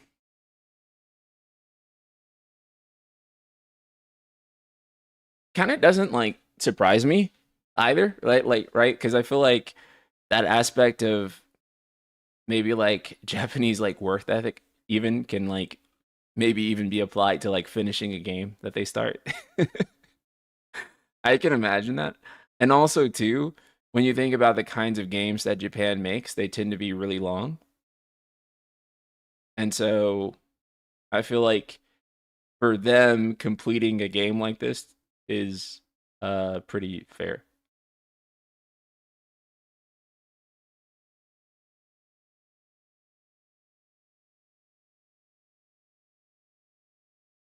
TikTok generation, no concentration for a long game, dude. I think that like short form content has destroyed people's brains. I really do. I hate to say it because I know that's a boomer take, but like short form content has like obliterated people's minds, dude. Like, and I say that too as like someone who casually consumes it as an adult, you know? So my brain wasn't like built around it, but like, holy fuck. If my brain was built around like a dopamine loop in the same way that like all the other kids are gonna have to deal with, I just can't imagine. Burger, thank you so much for another super chat. As Square Enix knows that CPU1 can make a banger mainline FF once they are free from the shackles of remake. The issue is that the game is 10 years away. Yeah, that's, I mean, first, thank you for the super chat. And yes, 100%, 100%. But here's also the thing, right? Is that CBU1, one thing you guys have to think about is that FF17 probably died. I don't mean that they canceled it. I mean that CPU1 was probably already working on FF17 before remake. Let me explain. If you guys recall, CyberConnect 2 was supposed to be the ones working on Final Fantasy VII Remake, right? They canceled, or they canceled the CyberConnect 2 build of Remake and pulled it back in-house.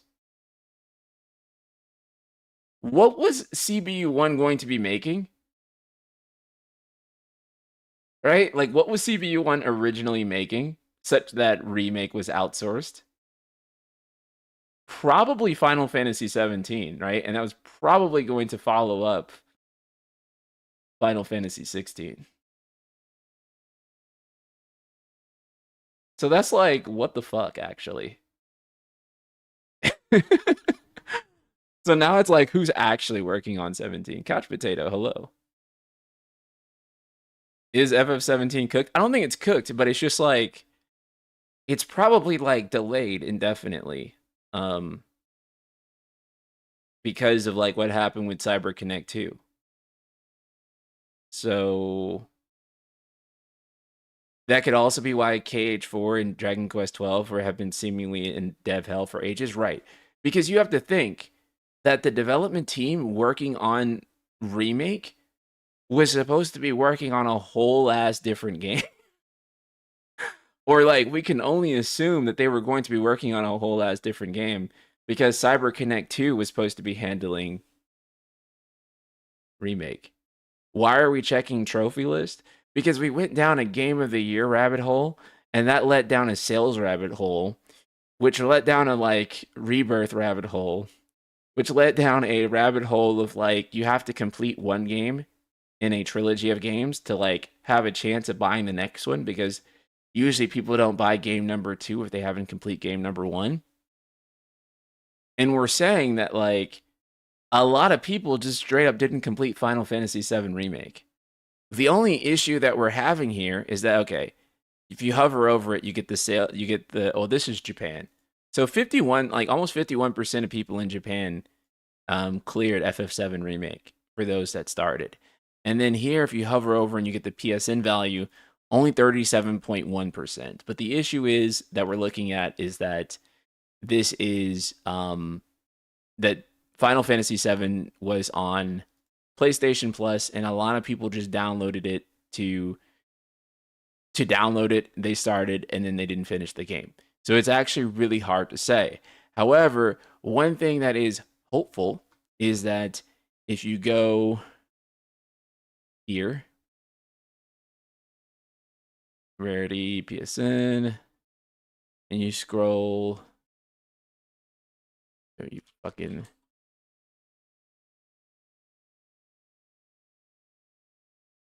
yeah, Confluence of Worlds. You get to that, and 42.4% of people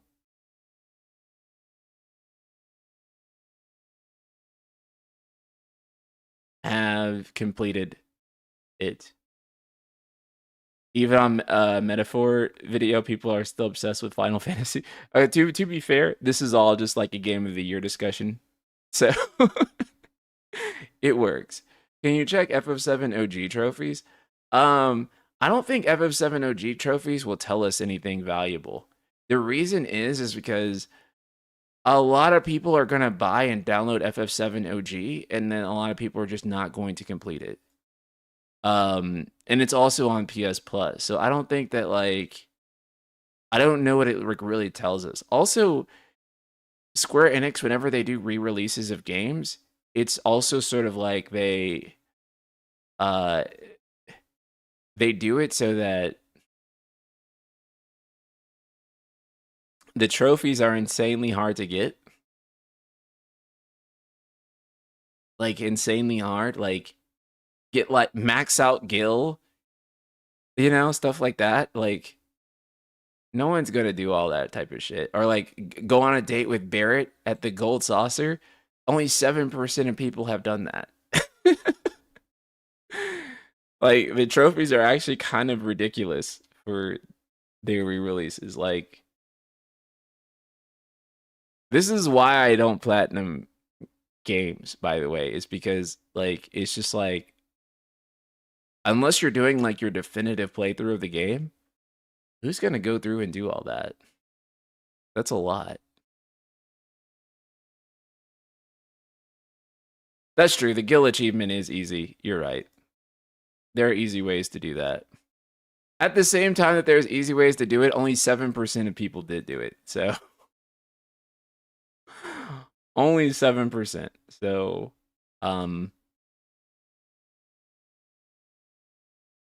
let's actually find out.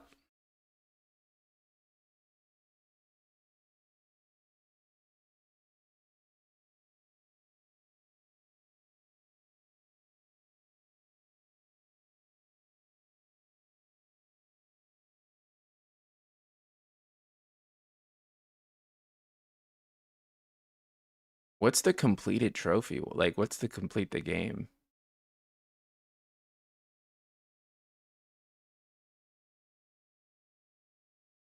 Win the lottery.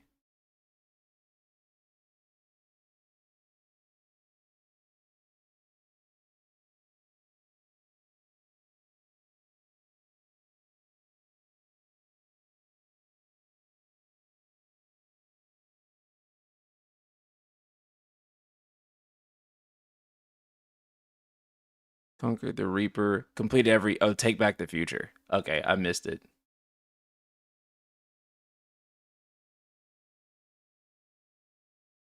%. That's not bad. Yeah, Persona 5 Royal is a very easy platinum. Like, if you follow a platinum guide, it's like it's pretty straight through. You can pretty easily nail everything. And it's actually good, like, that they're aware that it's like it's hard as fuck to like that like platinuming that game should be easy because of how long it is. 22% for an 80-hour game is actually pretty decent, right? So, one of the interesting things we found out here is that Rebirth has a significantly higher completion rate than you gotta click the trophy icon. No. I actually reversed it. I reversed it so that it was showing the real thing versus the actual thing. But now it goes back. But if you look at it, damn, only like half of people, like 58% of people complete the first palace in Royal. That's crazy. Actually, let's go to Persona 5 because I think that's more interesting. So if you're in Persona 5, complete the Castle Palace, 57%. And then if you see the ending, only 27% of people, according to PSN, and 40% according to this site. But like, I don't get why this site prioritizes its own information over PSN's because no one wants to see their site's information, which is going to be biased to trophy hunters. We want to see like the actual number of people. 27.7%.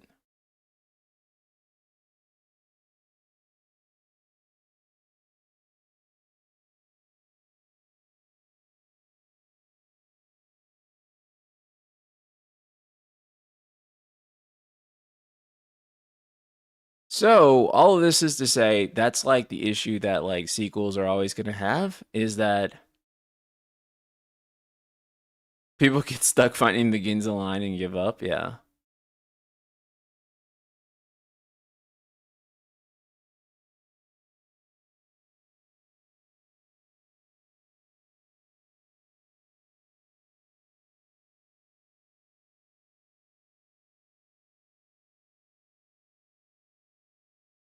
You got to do an FF17 conspiracy theory podcast like you had last week. Yeah. That one would actually be good. That would actually be good. Where we just like conspiracy theory FF17, like based on like vibes and shit. And like just random things that don't make any sense. Well, not don't make any sense, but like we don't know for a fact. We're just bullshitting. Like what I was saying about CyberConnect 2, right? Like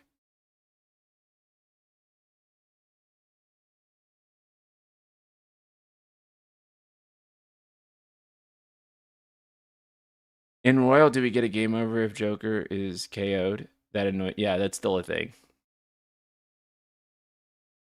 I don't mind that in Persona too much because I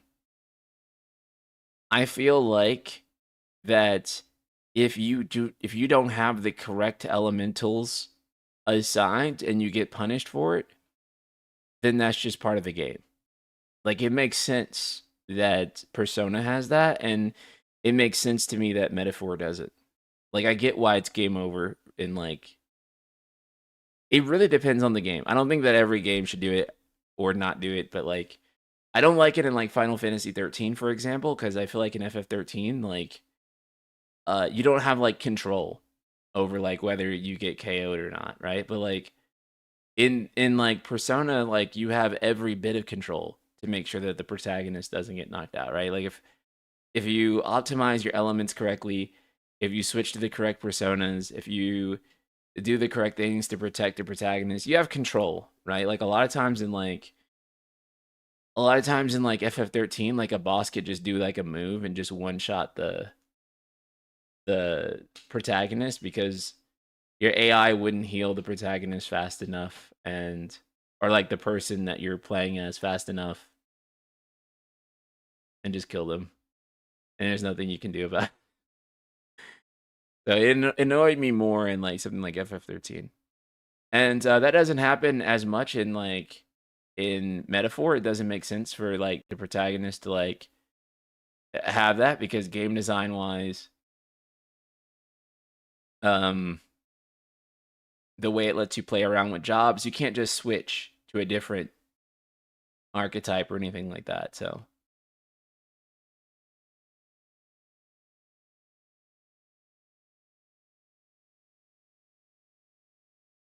I do think that ReFantazio has a good chance of game of the year, and I'm very excited for that. I don't know, but I'm very hopeful. I think that Rebirth and Metaphor are both very deserving games to win, and I think it's very, very good to be a JRPG fan right now. In fact, really, JRPG fans have really won this year, right?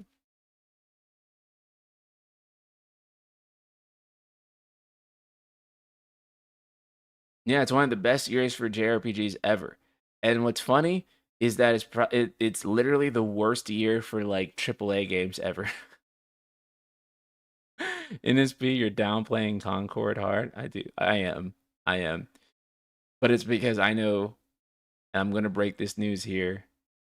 Concord Rebirth is going to change video games as we know it. So just you fucking wait. Um, it's so weird that Final Fantasy 14 is the only JRPG that hasn't been an absolute smash hit. That is weird because FF14 is usually kind of like leading that. But Dawn Trail was a bit of a divisive one, so it didn't end up happening for 14 this year, unfortunately.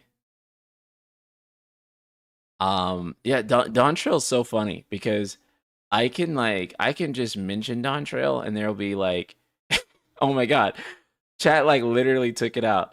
Dario is like, Dawn Trail was a misstep, and then Skylian was like, Dawn Trail was goated. And I was about to say, like, I can't even say Dawn Trail. Like, if I say Dawn Trail, there's gonna be like one person in chat that's gonna be like Dawn Trail goat, and then there's gonna be another person like that's gonna be like Dawn Trail mid, and and I feel like every time Dawn Trail's mentioned in the chat, that exact interaction happens. Like every single time. It's so funny. It's so funny. Like every time is like very consistent.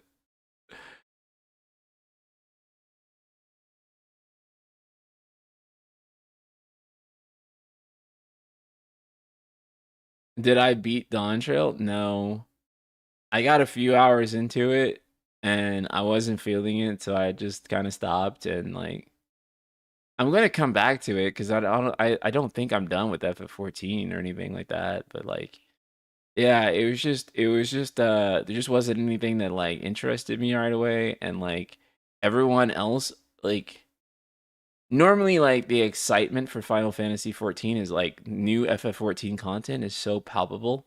Like you can feel it in the community. So even when you get to like a fairly rough, slow spot in the expansion or in the patches, like you can kind of power through it because everyone's just like, boy, just wait. It's coming. It's coming. And like the excitement in the chat is happening like, while you're streaming it and everyone's like really pumped. But that just didn't feel present, I guess, with Dawn Trail. Like everyone was kind of just like, you know, half the people were like, "Yo, just wait," and then half people were like, "It's not gonna get any better than this." Um, so I don't know. It was very 50-50.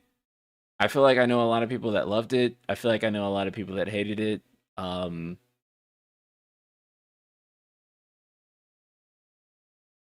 and then my own personal experience was that it was kind of like middle of the road. Don't stream it, play it on your own. I feel like that's actually probably the way to do it, Skylian, because I feel like it might be like the first FF14 expansion pack to like not be like a good stream experience, actually.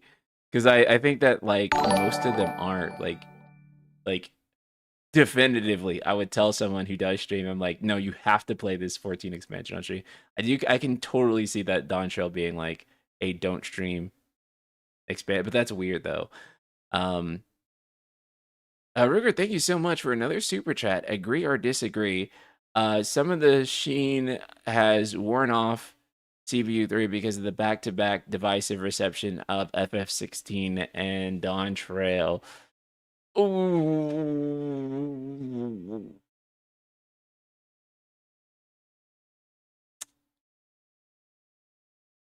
Um. Uh. Do I have to take this one? I do. Boy. I do think that like the infallible appeal of Yoshi P that he is uh like a super god dev that can do no wrong maybe has kind of not like the consensus as much anymore for a lot of people. I'll put it to you this way. Most people I know who like Dawn Trail also like Final Fantasy 16, right? So I don't know. I feel like that like for a lot of the core CPU3 like fandom, they probably still liked both. Like if you're still like a like hardcore CPU3 pill, like most of the people that I know like either like both or hate both. Right? I don't know as many people that like one and hate the other. Are is there anyone in chat like that actually that likes one and doesn't like the other? Because for the most part, I feel like they go together. Like you like FF16 and Dawn Trail, or you like or you just don't like both of those games. So I don't know. I feel like for some people, yeah, it probably like CPU 3 probably has probably lost some of the sheen. Yeah, I would say. Um, I still really like CPU 3, right? Despite some indifference to Dawn Trail, I can't comment further on Dawn Trail because I just honestly just didn't get that.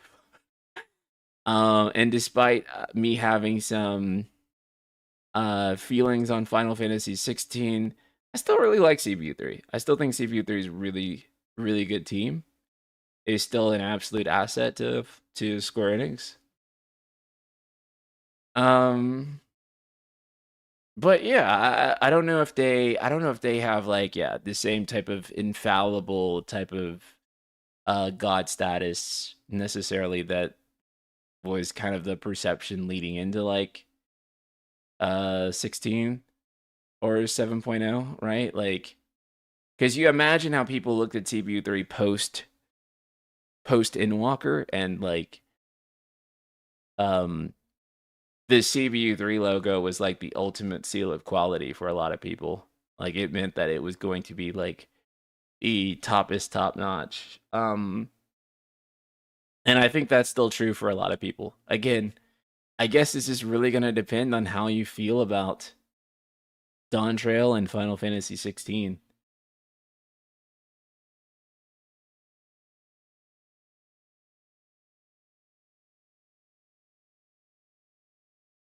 So, post Inwalker patches were kind of ass though. Post Inwalker patches were kind of ass, bro. They were. It did a collab with Drake and Near, which is weird. A sizable amount of Dawn Trail's issues were already there before. I think that like what happened with that in particular was that people just expected Dawn Trail to also kind of reinvent the questing structure and like the pacing of the expansions, right? Like that expectation was there. I think that expectation was there because it was sort of the reboot of the game in terms of graphics, in terms of a new story arc. And so a lot of people kind of had an expectation in their head that they were going to change more things up than they did. And they just really left it like with the same formula as always, right? The release of Dawn Shell just made the tiredness of the expansion formula really apparent, right? So, like, let's be honest. I think the tiredness of the expansion formula would have probably hit around Inwalker, right? Like, I think it would have probably hit around then, even. I think what happened, though, is that the story for Shadowbringers and Inwalker carried so hard that people weren't really focused on that, right? People weren't really focused on the formula as much because the story distracted you from like the questing structure and stuff like that. You didn't care because you were so into the story, right? Like the questing structure has been like kind of for a long time, but like no one cared because like when the story was so good, it was just like you could ignore it. The problem is, however, after a time, it became a bit harder to ignore because when if you're not as engaged with the story, then you really started to notice it. So I'm willing to bet that Dawn Trail's story would have been better received, or Dawn Trail in general would have been better received if the gameplay for the questing was like more engaging. Then I think people would have like bared with the story being like a bit slower. Um, in a lot more areas. And I know it's weird to say that like gameplay can impact people's feelings on story and stuff, but I think it's true. Like I think if people are having like a good time with the game itself, they can deal with the pacing of the story being like kind of slow. And I think that if the gameplay is like not really there, but people are really enjoying the story and the story has them hooked, then they can kind of deal with some of like the shortcomings of the gameplay. But I think that like ultimately when it comes down to it, you got to give people like one thing, right? Like it has to be like that one thing that I can like sink my teeth into and be like, okay, I forgive it. Like I can forgive this part of the game being like that if this part of the game is like this. You know what I'm saying? Um so I think people would have been totally forgiving with um a lot of the story stuff had the questioning structure changed a little bit and people are really into that. So, if anything, with Final Fantasy 14 8.0, I think the biggest thing they can do is like questing overhaul. Like that be like the first like slide that Yoshi P like pulls up like when he reveals the new expansion is like we're overhauling the way you're going to experience the main story quest in Final Fantasy 14. It's going to be completely different from here on out.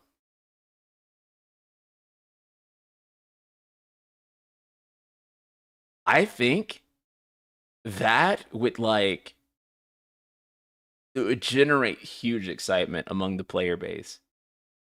Like that would be like the thing that would make people be like, "Holy shit! Okay, let's fucking go.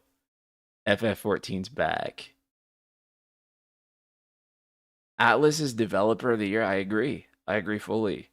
I think that like when you look at what Atlas has put out this year, their output, Shin Megami Tensei 5 Vengeance, Persona 3 Reload, they published Unicorn Overlord for Vanillaware, Metaphor ReFantazio. Yeah,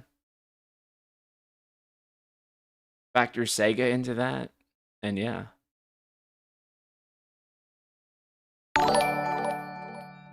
Ruger, thank you so much for another super chat. CPU 3 also brought outdated questing to FF16, which is concerning because it shows that quest structure is part of the studio's DNA. Again, thank you for the super chat. That's true, like right, like that's been part of the studio's DNA. I actually think that's the biggest thing for CPU 3 to overcome, like going forward, right? Like, is that questing structure. I think that is like their challenge. Like that studio's challenge going forward is how can we change our questing structure and make it good and engaging, right? Because you're right. It's become really apparent with Final Fantasy 14, with Final Fantasy 16 that that questing structure is like they see it as a what don't fix what's not broken type of thing, right? Like so they don't touch it anymore.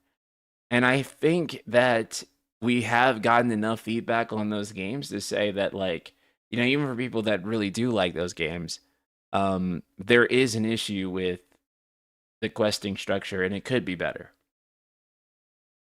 So my hope is that whatever single player game CPU3 works on next, whether that's Final Fantasy 17, or whether that's a new IP, and then on top of that, Final Fantasy 14 8.0. My hope is that they come up with a new formula for questing.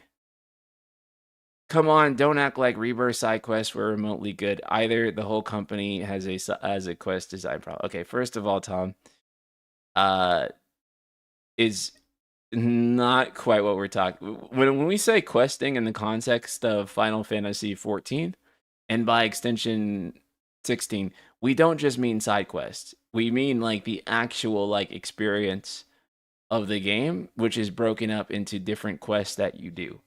So we're also kind of talking about the main story quest formula as well, which tends to be very formulaic. Which is not the problem with like Rebirth side quests. And that's not to say that Rebirth side content doesn't have problems, but it's a fundamentally different issue than like the CBU 3 14 16 questing problem. So you're right that like Rebirth does have side quest problems and the whole company does have a side quest issue. I don't disagree. Although I do think a lot of Rebirth side content is good. The problem is that I do think that some of like the lesser quality content did get through for Rebirth, unfortunately, because there's just too much content in the game. Rebirth was like Rebirth's um side quests probably have a bigger problem with like quality of side content filtering than it does have to do with like the questing design in Rebirth is fundamentally broken in some sense. Because I would say that I do think that the side quest design in Rebirth, like there are some really great like side quest game design experience, right? But the 1416 CPU3 problem that we're talking about is specifically a very predictable MMO style side quest design that is like a routine thing that happens in their games. So while yes, you can say they both have lackluster side content, that's a fair argument.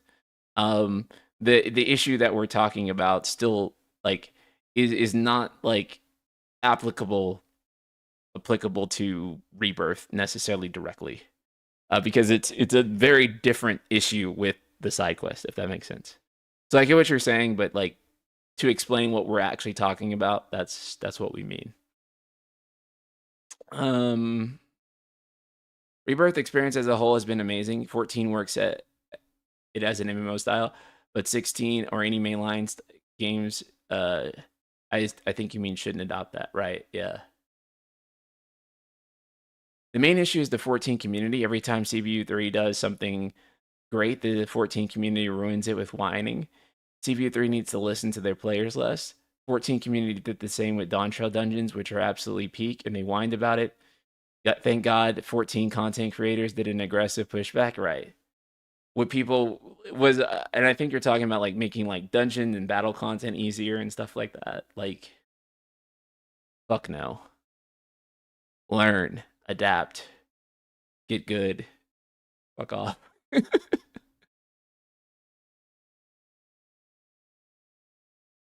The issue is that 14 is a live service game and they have to make a financial incentive to appeal to the masses, not make a good game, right?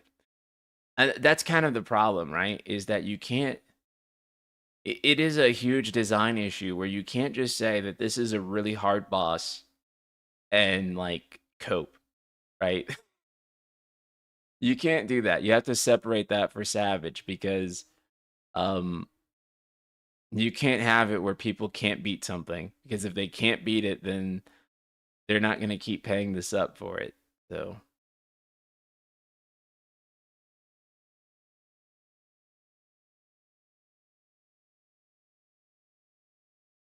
that's a huge problem.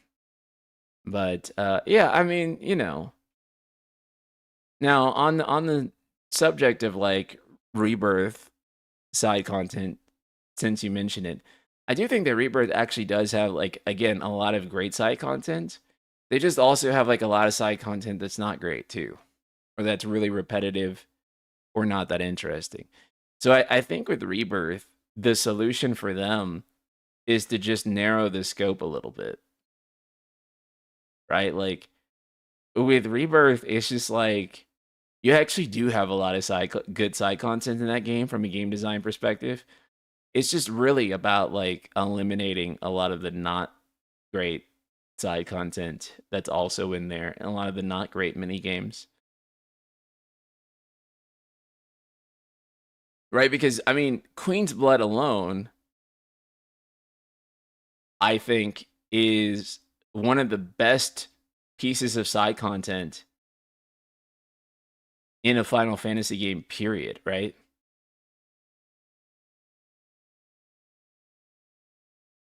I get some people saying that the side content wasn't good. I'd say the side content overall in that game was a W. I think the problem is that like again, it's just like the filtration of like some of the stuff that got in there could have been better. But I don't think like Rebirth side content as a whole like necessarily has an issue so much as like the quantity of content in there is so great that they probably could have not included some of it. Does what I'm saying there make sense? Does everyone get like what the fuck I mean by that? I don't know. But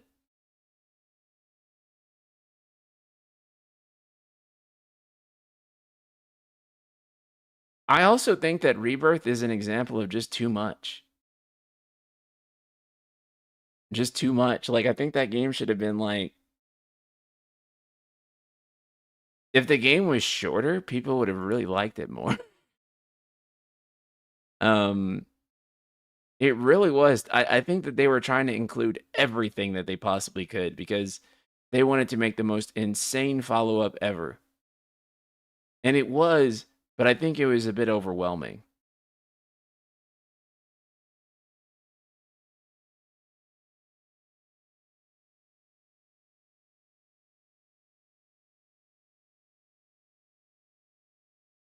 No, I don't mean the story length. I mean like in fact, I specifically don't mean the story length. I mean the auxiliary content to the story, the side quests and such.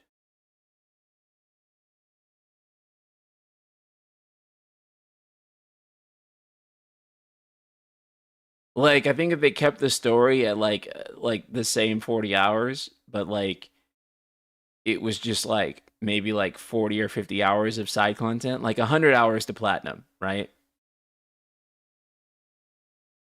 Well, Kitase did say have fun playing it for 3 years. Right, there is 3 years worth of game there, like for real, dude. Like most people I know who platinum the game, it takes like 200 to 300 hours. I'm not doing all that. I'm not platinuming Rebirth. I'm telling you that, like 100%. I'm not gonna platinum that shit. It's too fucking much game. I'd rather just like but that's a commonality with like 16 as well, and to a lesser extent, a commonality with Final Fantasy VII Remake and a lot of these AAA games where I'm just like, yo, this could have been half the amount of game and it would have been better and you would have spent less money.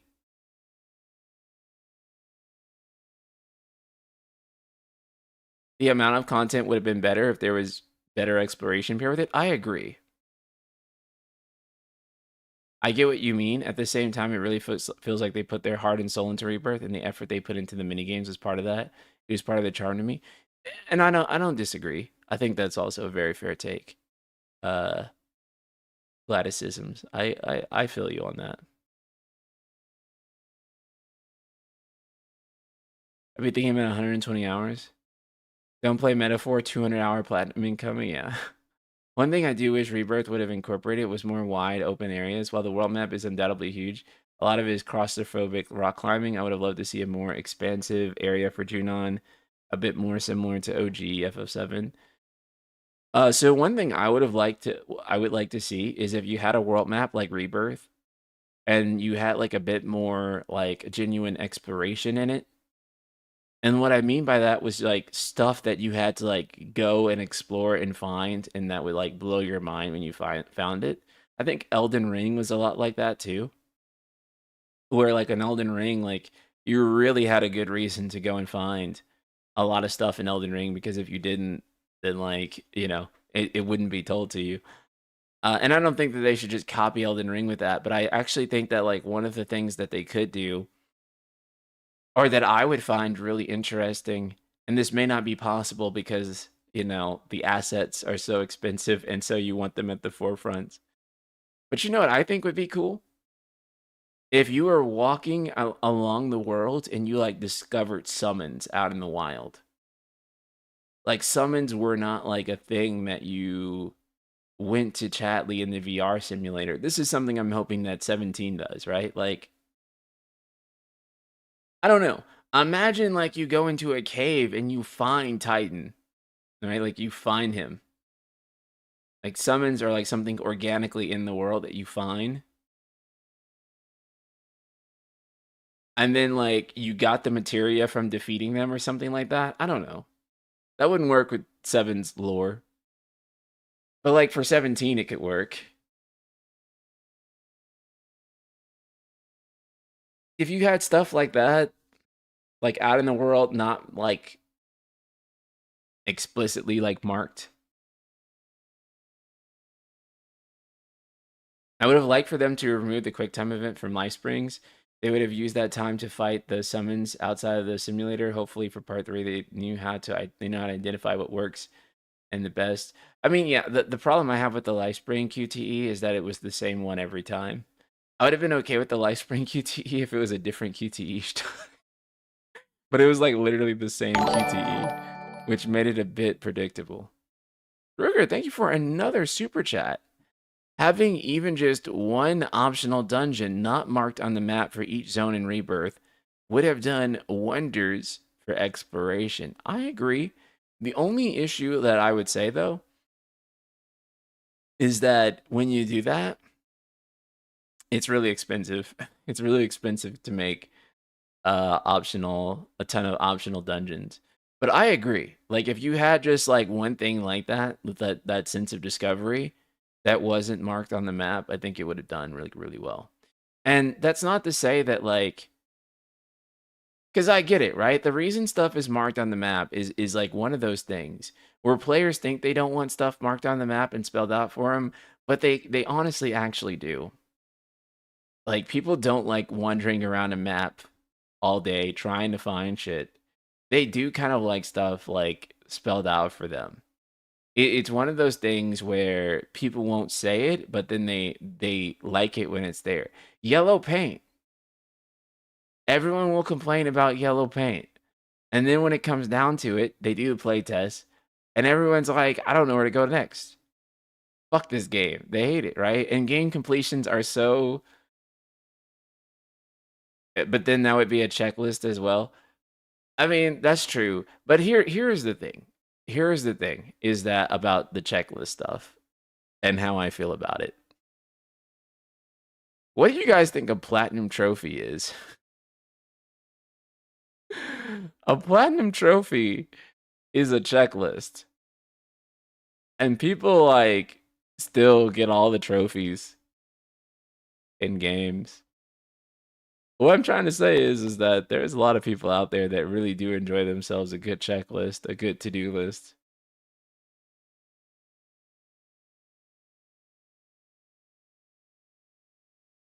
Um,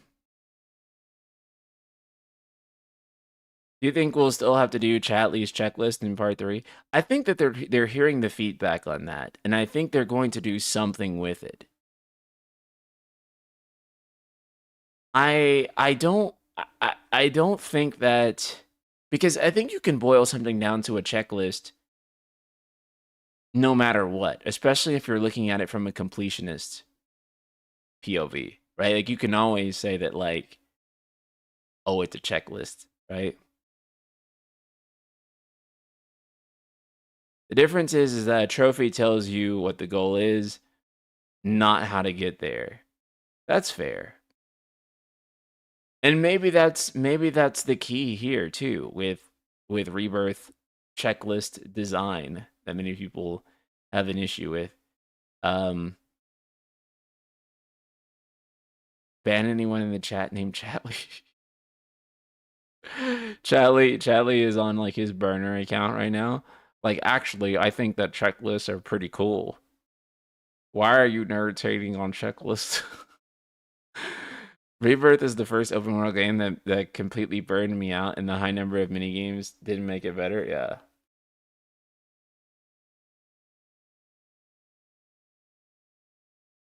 I think that's the problem is that so many people just get burnt out on the game. How is Atlas releasing two of their best games and OSTs ever in the same year? Even one of them is a re-release, even though one of them is a re-released. Yeah, it's insane, man. I mean, just like Persona 3 Reload and like Metaphor in like 1 year for me is like the most massive fucking dub ever. I'm so Atlas pilled right now. It's insane. Like I'm hardcore Atlas pilled at the moment.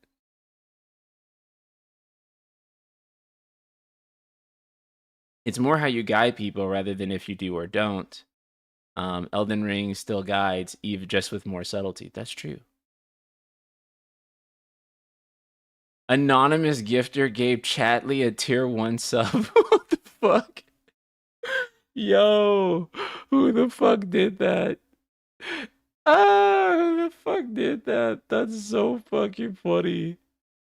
Well, whoever you are, thank you for the sub, but like, that's really fucking funny. Holy shit.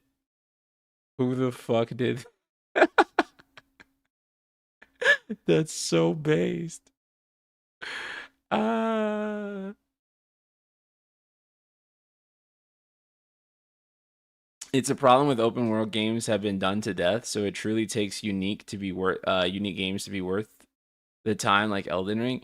Right, like for example, everyone will complain about Ubisoft Towers, right? But like that tower system is a really good way to facilitate an open world game. Like, you know what I'm saying? Like there is a good reason that every open world game is using the fucking towers. And that's because it works. It like feeds into the gameplay loop of an open world game really well. And so, I mean, what do you do, right? Like it works. It functions pretty good, you know? Why change it? And so, I mean, anything else you could come up with to replace it wouldn't work as well. Elden Ring did kind of mix it up in a good way, right? Because with Elden Ring, you went and found the map and it would tell you like where the map would be at and then it'd fill out the map. But then you wouldn't really know anything else that's on the map, right? So you wouldn't know that, oh, Grace is here. Or, you can go find, Ashes of War or other shit like around the world or anything. Like you wouldn't know that. You have to go look up a guide if you want to find that.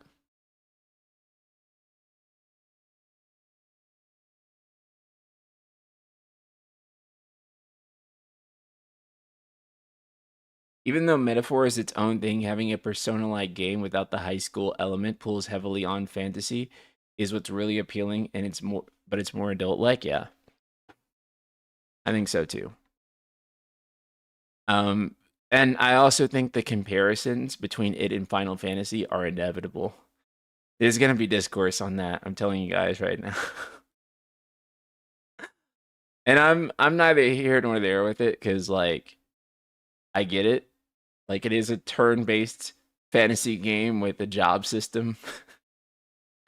So I don't think that the comparisons when they do happen, it's happening right now on Twitter. Yeah. I get it. I get it. I get it because again, like I said, it's a turn-based fantasy RPG with a job system. And in the wake of Final Fantasy having sales numbers that are probably not as great, and then Metaphor is probably going to sell like 1 or 2 million units, and is going to be like Atlas is going to be like, yeah, this is like our most successful thing fucking ever. And Final Fantasy is going to sell like, like 16 will sell like 5 million units, and they're going to be like, it's over, bro. And yeah, I understand. I understand. I get it. But oh, Metaphor has a job system. Yeah, Metaphor has a job system, and it's really fucking badass too. It's really fucking badass. It's such a good job system. Like even in the demo, the last Chrono, if you haven't played it, go play the demo. Oh, it's so good. And yeah, the job system in it is tight as fuck. It's like one of the coolest job systems in an RPG in a while. Just based on what we've seen in the demo and the reviews for it so far, indicating that the full game lives up to it. So, to be honest, it's so dumb that FF no longer has job systems. Like, why would you do that? That's a great fucking question, actually. Why would you do that? Because that's like, like I think that like part of like when you start like a Souls game or something and like you get to pick between like the different jobs you can play, the different builds and stuff, like how fun that is and how much replayability that gives the game, and how Final Fantasy like not only branded that away from like calling it like generic classes, but they like branded the name jobs, right? And they basically jobs are so fucking cool and people love jobs. And like, yeah, I don't understand like why jobs have like gone the wayside, right? I remember like this was like very early Final Fantasy 16 is that a lot of people thought that FF16 would have a job system in it. And I do actually think that FF16, if they were going to bring back a job system, that FF16 like would have been the game, like the game to like have brought back the job system, but they didn't do it. I think it would have been cool though in 16. You could have Clive like with an axe or something. That would have been really cool. DMC style Dragoon would have went nuts. I know.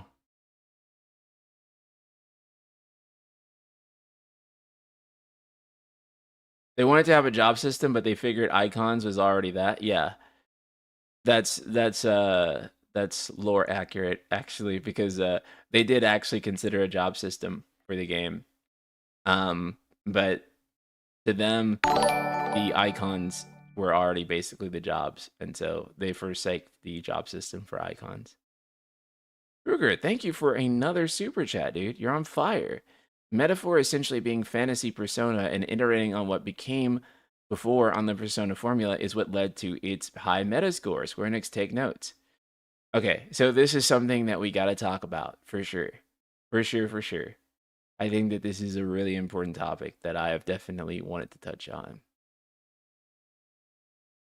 I think it's impossible to ignore the reason that Metaphor ReFantazio is working so well, has been reviewing so well, is because it is not, in fact, a random thing, a like thing that Atlas would not know how to make, but in fact, it is built on the foundation of the games that Atlas has made before. To a lot of people, this sounds undaring. It sounds like it's not challenging enough. It sounds like they're not innovating enough. If that was true, if that was honestly the case,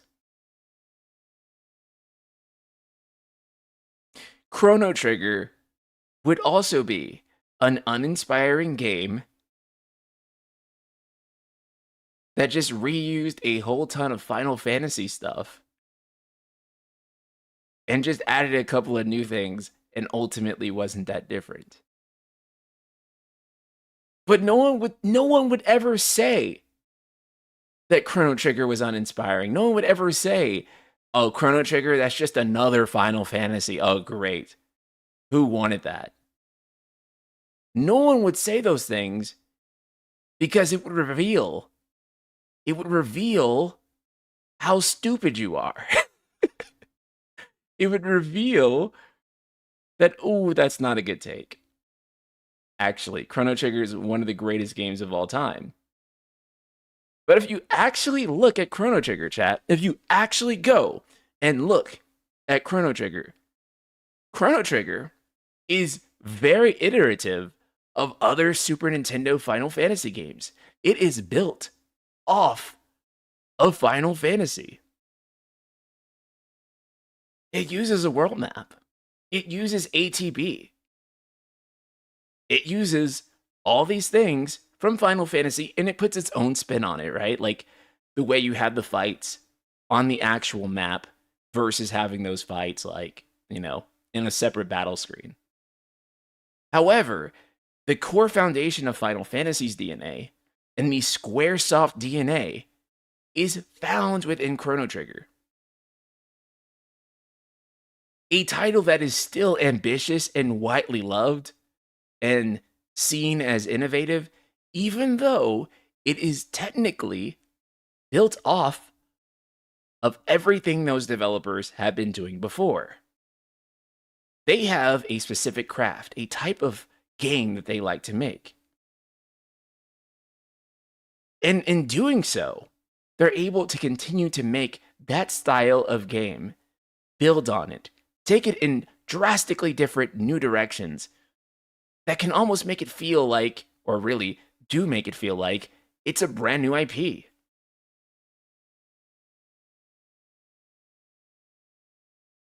There is not a universe out there where Chrono Trigger happened and Final Fantasy didn't.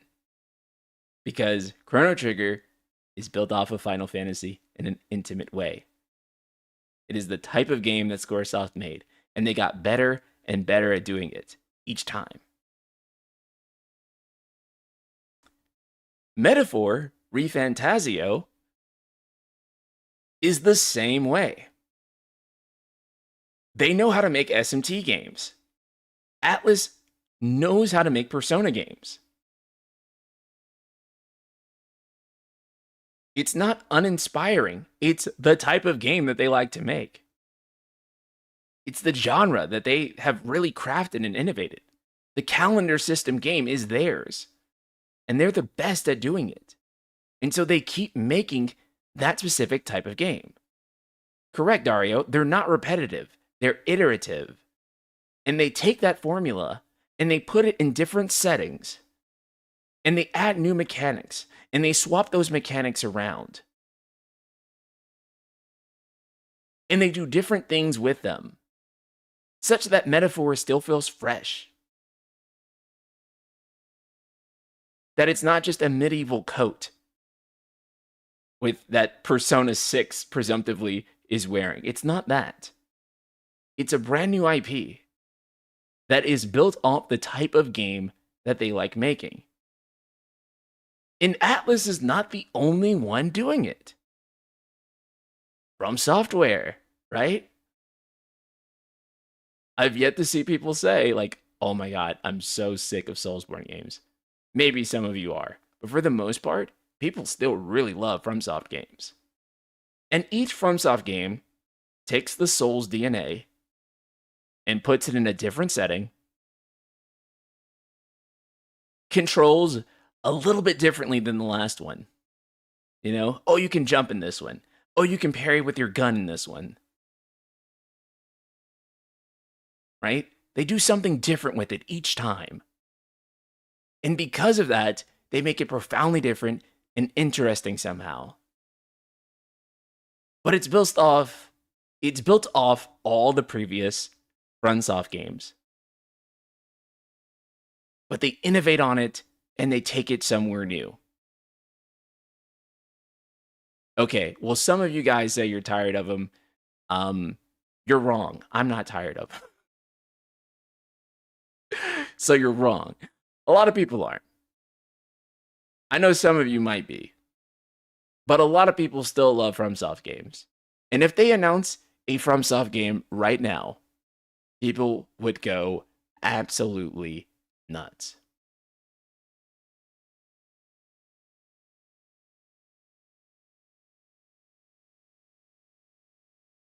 The thing is that games should reinvent their formula over time. I think that God of War reinventing its formula was a good thing, right? Now, I know that's probably a hot take. Some people hate Neo God of War combat, but the reality is that God of War 2018 sold like 23 million units. And so the people who, the 5 million people who love the OG God of War combat, who bought the original games, their opinion weighs a lot less compared to the 23 million new people. However, after God of War switched over, they continued to build on top of that new God of War combat for a while. In a similar way, Eiji Aonuma has already said that they're going to be building on top of Zelda's open air gameplay for the foreseeable future, and they've already done that with Tears of the Kingdom.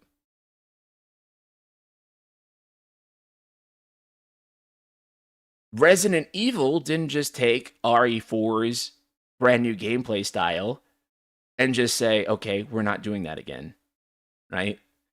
Because at its core, all the RE remakes are built on the kind of core design that was established with RE4, with some pretty significant differences. And it's those differences, though, built on a certain core, that makes those games interesting.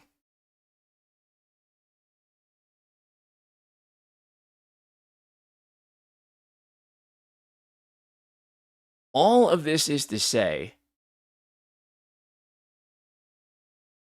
that it's not necessary to completely reinvent the gameplay style each and every time. In fact, it's a hindrance. I understand that we have very idyllic notions about reinvention and doing things differently and all these sorts of things. However, when you get into the practicality of creating a thing, you actually realize that a lot of times that hurts a lot more than it helps.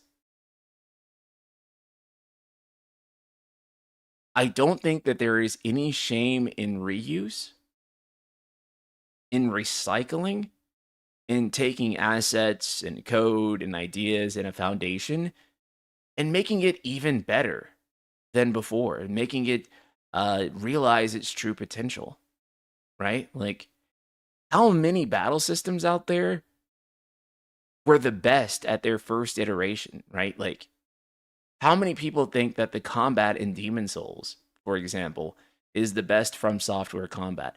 How many people think that KH1's combat is the peak of KH? How many people think the combat in Devil May Cry 1 is the absolute apex of Devil May Cry combat?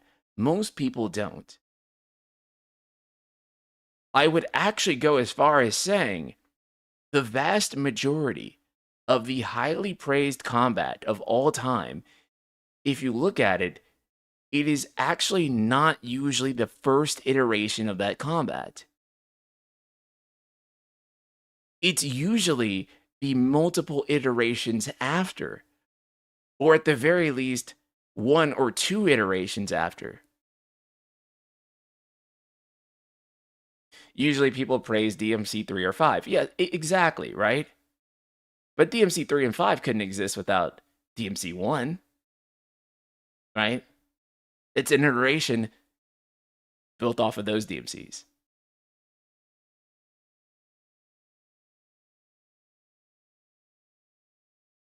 And so the idea that each time we can just do something different randomly, not really have any experience on doing it, and it's going to somehow come out good each time. The best analogy I can come up with is like being like this athlete and somehow expecting this athlete to somehow be good at every single sport to the point of where he can play to the point of where that athlete could play in a major competitive league for each one of those sports. It's like saying, yeah, he's the best at basketball, and then 4 or 5 years later, he's going to be the best at football. And 5 years from that, he's going to be the best at golf. If you're lucky, if you are lucky, you get to choose one of those things, and you get to be really, really good at it if you put every ounce of your talent and your life force into it, right? Like everything you have, if you put it all in there, you get to be exceptional at one thing.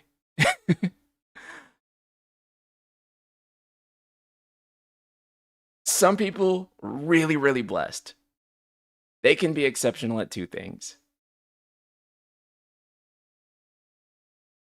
All of which is to say, yes, it's good that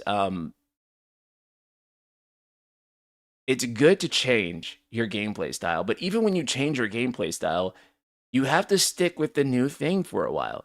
You have to build on the new thing. You have to believe in the new thing. And also, the new thing can't just be the thing that you think is going to sell best or perform the best. Or this is what industry trends tell us that we need to make, because in part, AAA games take 7 or 8 years to develop. That's a very long time. And by the time you finish making the thing that you had in mind, or whatever the trend is at the time, when the game comes out, the trend will be completely different. The trend will have already moved on. Like people will already look at it and think, "Oh, that's lame now." Concord is a perfect example of this. Concord started development in 2016 when Overwatch was the it thing and people loved Overwatch. When Concord launched, everyone was like, "Oh my god, I am so tired of hero shooters."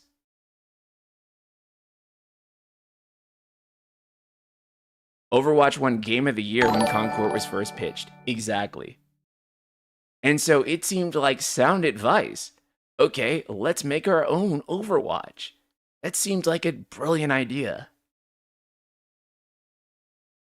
And then Concord came out because it takes 8 years to make a AAA game. Ruger, thank you so much for the super chat.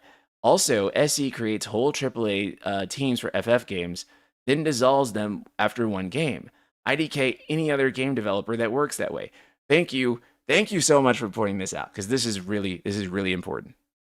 How can a team continue to get better at their craft if every single time you move them around, if every single time you make a brand new team, a brand new studio to develop the game? Final Fantasy 12, Final Fantasy 13, Final Fantasy 14, 15, 16.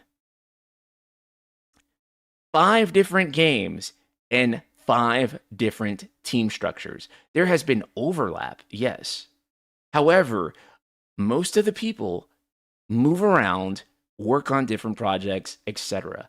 The key staff will kind of stick together, right? So Yoshi P, and Takai, or Kitase, and Nomura. But most of the people are moved around entirely, and different people work on all these different projects. How are you supposed to get better at making Final Fantasy games if every single time it's a different person making Final Fantasy games? It's a entirely different team. Now, this isn't unwarranted. This isn't just my opinion. Kitase himself has even said one of the biggest reasons that Final Fantasy VII Rebirth only took around 3 years to make. 3 years for a game that big. A game that was so big that earlier we were talking about, in fact, it was too big. That it was so big that it's almost kind of a negative, right? And they were able to do that in 3 years. Kitase says the biggest reason for that was because they had a team already in place. They didn't have to onboard new staff. They didn't have to teach new staff to use the engine. They didn't have to, train all of these new people, figure out the team synergy and all these different things. Yeah, it was the same team as Remake. It was the team that was already familiar with the pipeline.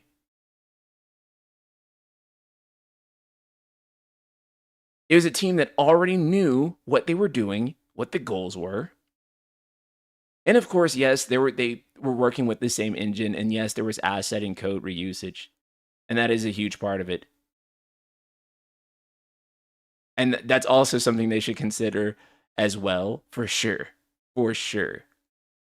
But the big message here, the big message, is that they weren't shifting around the teams. They have a Final Fantasy VII team of people that knew what they were doing. They were able to go immediately to the next game. Had an idea of what was wrong with the first game. These are people that were able to look at Remake and said, we had a lot of criticism about the aerial combat in Remake. Well, all the people who worked on it were like, okay, let's come up with a game plan for how we fix aerial combat. And now aerial combat works pretty good in Rebirth, right?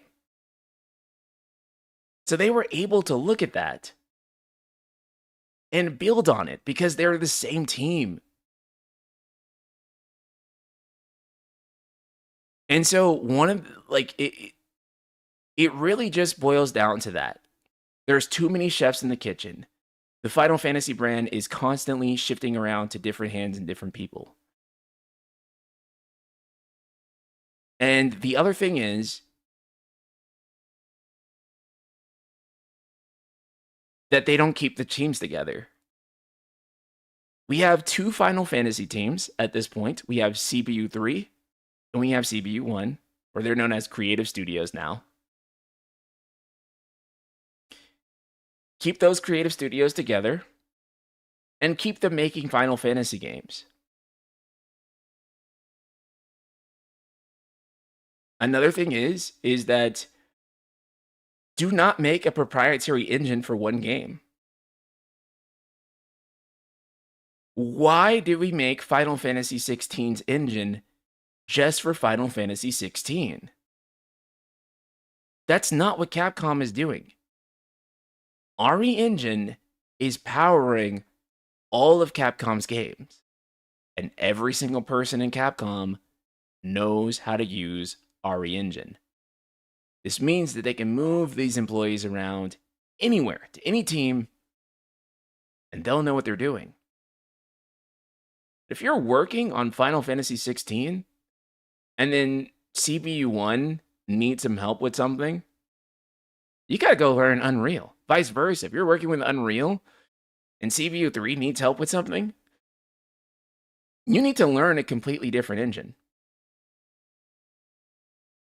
And you have all of these different engines coexisting under the Square Enix umbrella, where each team is using their own engine.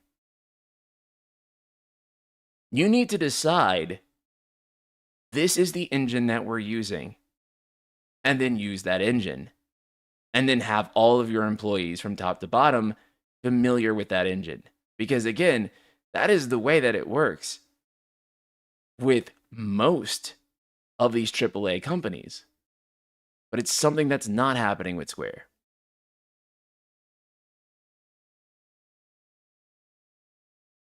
Didn't FF16 get people from other divisions like the KH1 too? Yeah, it did.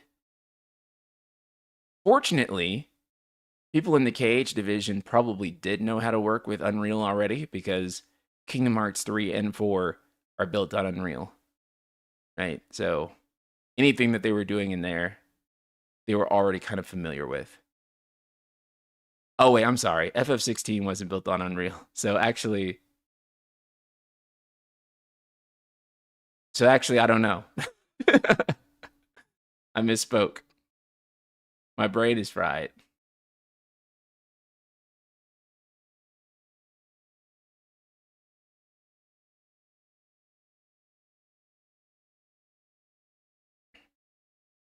Anyway, my point is, you have to build on a thing.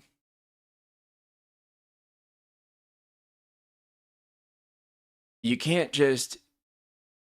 They come in there and they reinvent the entire wheel each time. Metaphor is not built on a new engine. It is built on the Persona 5 engine that Hashino's team is already intimately familiar with, that they made last time. And they're not creating another new engine, right? So this idea, I get it. I love the idea of this art form taking this randomly different, like completely change. How far can we push the form of art? I get it. I get why people love that idea. It's an ideal that can always be pushed, but it's not practical. Persona 3 Reload did use Unreal Engine, yes, but it was also handled by a different dev team than the same engine. Yeah, SMT5 also used Unreal Engine, right? So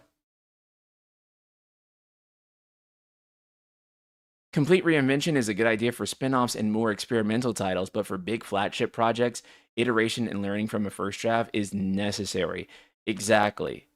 Exactly. And that's what Final Fantasy used to do, right? Like you would have tactics and tactics would be like a spin-off, right? But then whenever you got mainline Final Fantasy again, you kind of knew what to expect. Right? Like it wasn't like, oh, we're just gonna do like a different, a different like ass thing like this time, you know? You knew what to expect.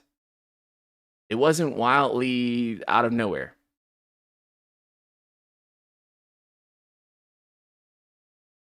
So build on that foundation, keep the team together, use the same engine more than once. It's okay. And yeah, keep that structure together. And if you do all these things, I promise you, Final Fantasy will get back on track. Promise. Unrelated, but are the podcasts going to become a regular, or is your ADHD still cooking you? Uh, that's such a great way to ask that question. I love you, Skylian. Um, they're gonna become a regular thing. I'm gonna figure out. I'm gonna figure out the guest, and I want to see if we can have another one like next week. Actually, real quick, is there anyone on here like, or is there any like content creator you guys want to see like me have on here? I know a lot of you are gonna say Maximilian, dude. It's hard for me to just get Maximilian. Like he's cool. I can reach out to him, but like he's an ultra busy guy, and so it's not like I can just like at any second get him to like drop everything and just be on here. Um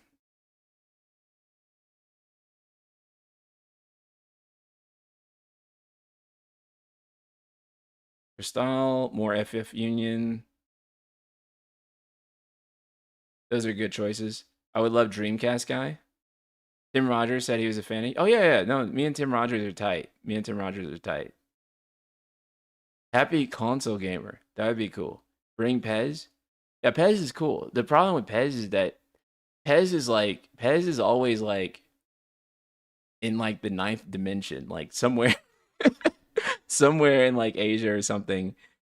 And like his time zones are always like insane.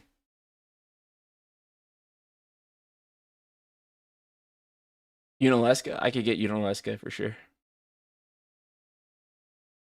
Jesse Cox, I could probably get Jesse Cox. I could probably get Jesse Cox.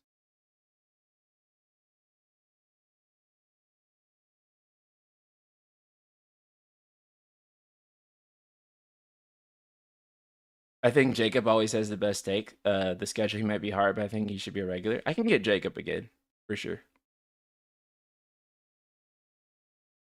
Jacob's always Jacob's always down. Mike from Resident Art. Okay, Mike's a good friend of mine. The only thing about getting Mike is that Mike's just not gonna be down for that shit. I know it. I had to like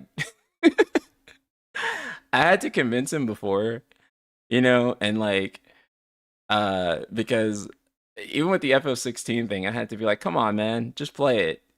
You'll like it. And then he hated it. And so um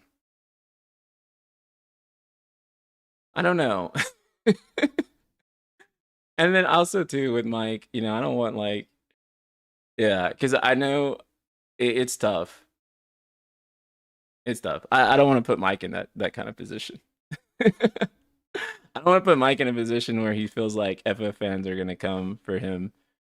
I'm so used to it that I'm like whatever about it now, but I don't want him to catch that hate. So uh get Zeppela. I could maybe get Zeppela. I don't know. I don't know if Zeppo like fully knows who I am. She reacted to like one of my videos once. I think she knows who I am. Yeah, I could get Mike. If I get Mike, it would be like if I get Mike, it would be we wouldn't like explicitly be talking about Final Fantasy. Like we would probably be talking about like the macro philosophy of like JRPGs or like something like that. Like we wouldn't be like if I got Mike, it wouldn't be like let's do like a FF podcast. He would be open to that. So maybe Mike would like Metaphor and like we can get him on here and talk about Metaphor. I think that would actually be cool. Then I can pull a fast one on him and be like, actually, I want you to do a Resonant Art podcast on like Persona 3 Reload and God of War. Gene Park, I can 100% get Gene Park. I can like 1,000% get Gene Park. Me and Gene are very tight. That's my boy. Um, I mean, Gene's even basically told me like, if you ever want me to come on, I'll do it. So I can get Gene. In fact, Gene might actually be who I reach out to next. I might actually DM. Someone said to get Sphere Hunter. I can definitely get Susie. Susie is definitely down. I've had Susie on here like twice now. Susie also very good friend of mine, so I can get Susie. Um, HMK. HMK. I'm gonna have HMK on here eventually. Either HMK or Cynical or like both of them, if I can, because but I'm waiting until Kingdom Hearts 4, right? Like I'm waiting until KH4 because I feel like that's like the most opportune time. I think I speak to Gene more than anyone on Twitter. Gene's amazing. Um, consistently great takes, consistently best analysis of the industry. I don't know if she does collabs, but Super Butter Buns would be fun. Super Butter Buns would be fun. I think Buns would be down. We're mutuals on Twitter and we chat on there. I really respect her work and have for a long time. I was kind of excited actually when she followed me back.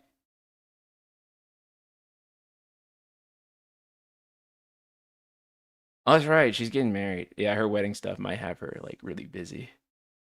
Yeah, cynical for sure. Like cynical or HMK or both of them when like KH4 stuff is popping off. Um, those guys would be amazing. I don't think there's much KH fans that are FF fans as well, unless you are ahead of time. I think there are. Barack Obama. Oh man.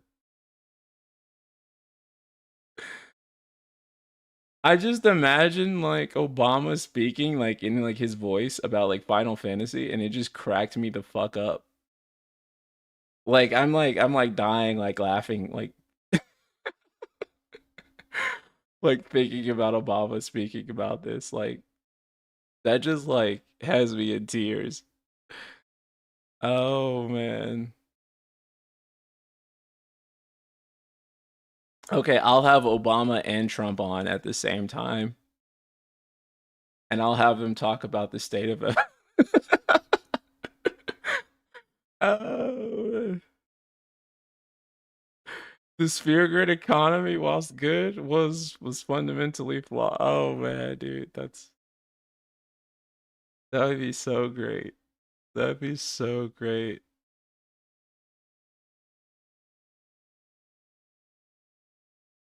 Have them debate about the state of the game industries. That would, man. You know what's funny? Like in like maybe like 30 or 40 years, like when we're like in like our 60s or like 70s or something like that, like that'll actually be like a talked about thing that people care about. Like politicians like realistically talking about. Isn't that like kind of fucking funny? Like it's like really like video games like in the game industry like could be like a potentially like partisan fucking issue. I mean the precedence for it is like kind of already maybe happening to some extent. Oh my god, that's insane, dude. One Hollow Goku, thank you for the super chat. Kendrick Lamar. Yeah, okay. I'll just get Kendrick Lamar on here. I get Kendrick and Drake to talk about video games on here. Bro, politicians of the future are gonna have their Discord rants appear on billboards as smear campaigns. I know. Do you guys think about how insane that is? Like in like in like 30 years maybe, like Discord messages, like screenshots of Discord messages are gonna be like they're gonna be like, Mr. President, your Discord messages have leaked. Oh my god. Ah, that's insane.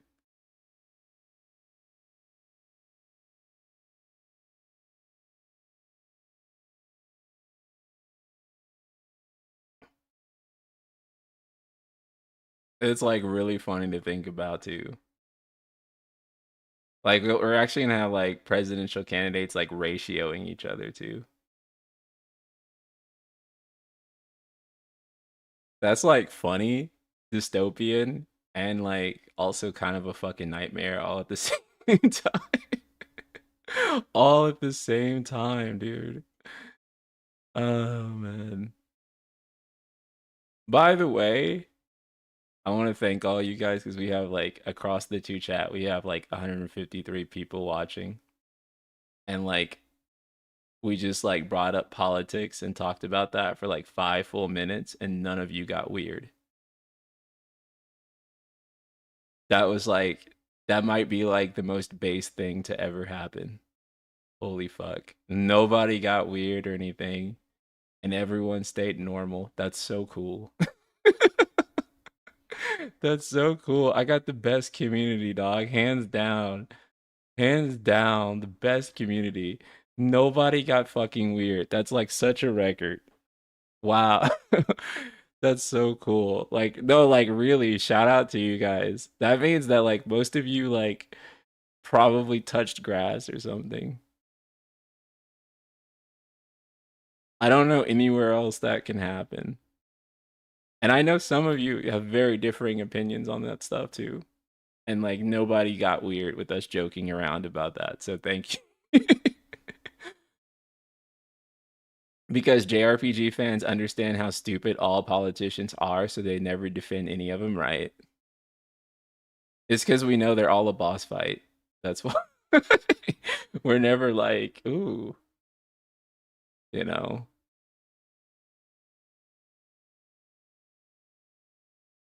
Yeah, I mean, pretty much all JRPGs are like, yeah, don't trust the politicians. Like that's like one of the main themes of like all of them is like question your government.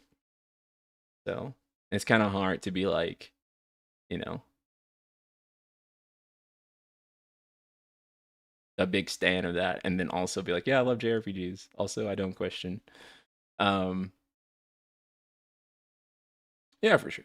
Everyone, I was waiting for a motherfucker to write woke somewhere. Me too. I was waiting for the discussion to like be derailed into that. That being said, we do have a lot of great options here for guests, and so I'll look and see who it is. I love to get you guys mentioned Tim Rogers. Where has Tim been? I feel like Tim has been MIA. I know he's done a couple of streams, but like he certainly hasn't been like really on Twitter much, I don't think. I don't know where the fuck he's really been at. Like he's just like I don't know. But I want to get him on. Like if I can. Like that would be ideal to me. Because I mean, Tim always has like the most interesting things to say, and so I feel like, especially at this time with the current state of the game industry, FF, and like all these other topics I want to talk about, I feel like Tim would just be like really perfect to get on. Mike was also another person I saw a lot. One thing I just thought about with having Mike on that would be really, really interesting that I'd like want to talk with him about that I think he might be down for is a discussion about the state of AAA. So I think he'd be down to talk about that. If we talk about the state of AAA games and that sort of thing, I think he'd be okay. Gene, yeah, I think Gene is probably a solid person to hit up. So yeah.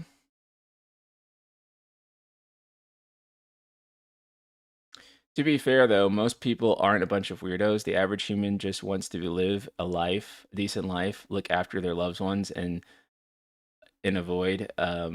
Most of the creeps are vocal, which is why we hear them more.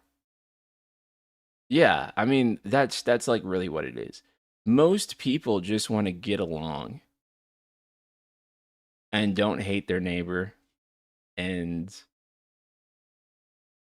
really are just trying to do what they think is best for society and stuff like that.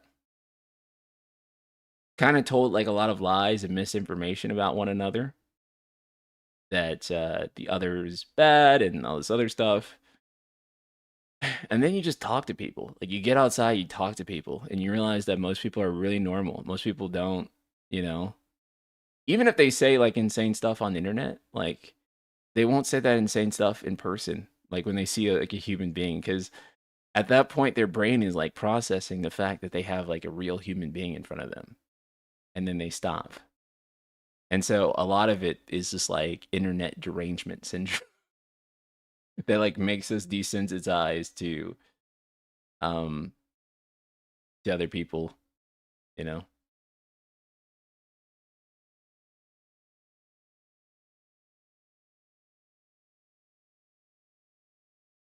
IDK if the state of AAA is a good topic. Everyone's in agreement. Things aren't sustainable, right? But I mean, I think that everyone's in agreement, but there's not like a clear path forward.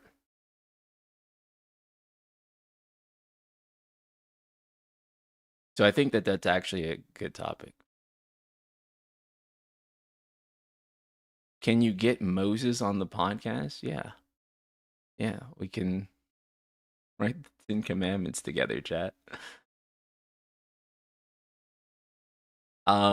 Yeah. Other than that, you guys have given me like a pretty firm guest list.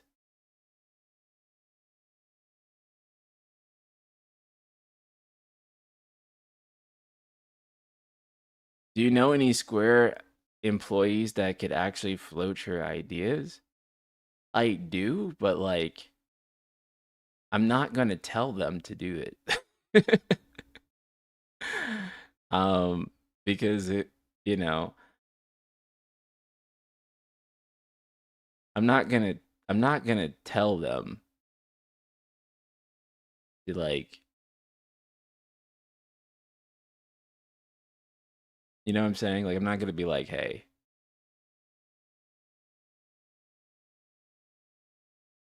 That being said, Square Enix like watches their top creators' videos. Like they aren't blind to the discourse. Um, they know what I'm saying. So it's not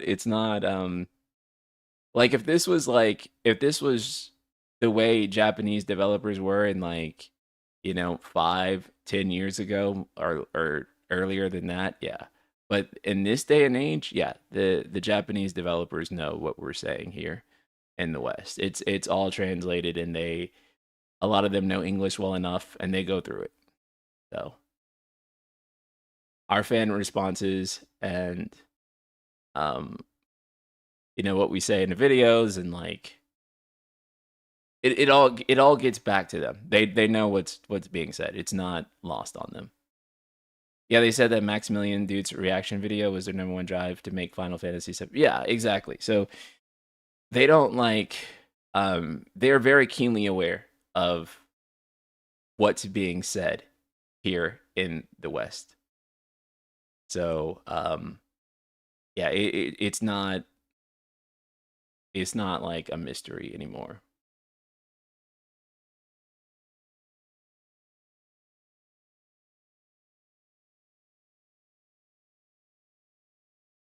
If Metaphor doesn't win best art direction, at least I will be fuming because those are the most stylish menus I've ever seen. Yeah, for sure. I think it'll win that. Okay, here's what we're going to do. I think we're going to call it a stream today.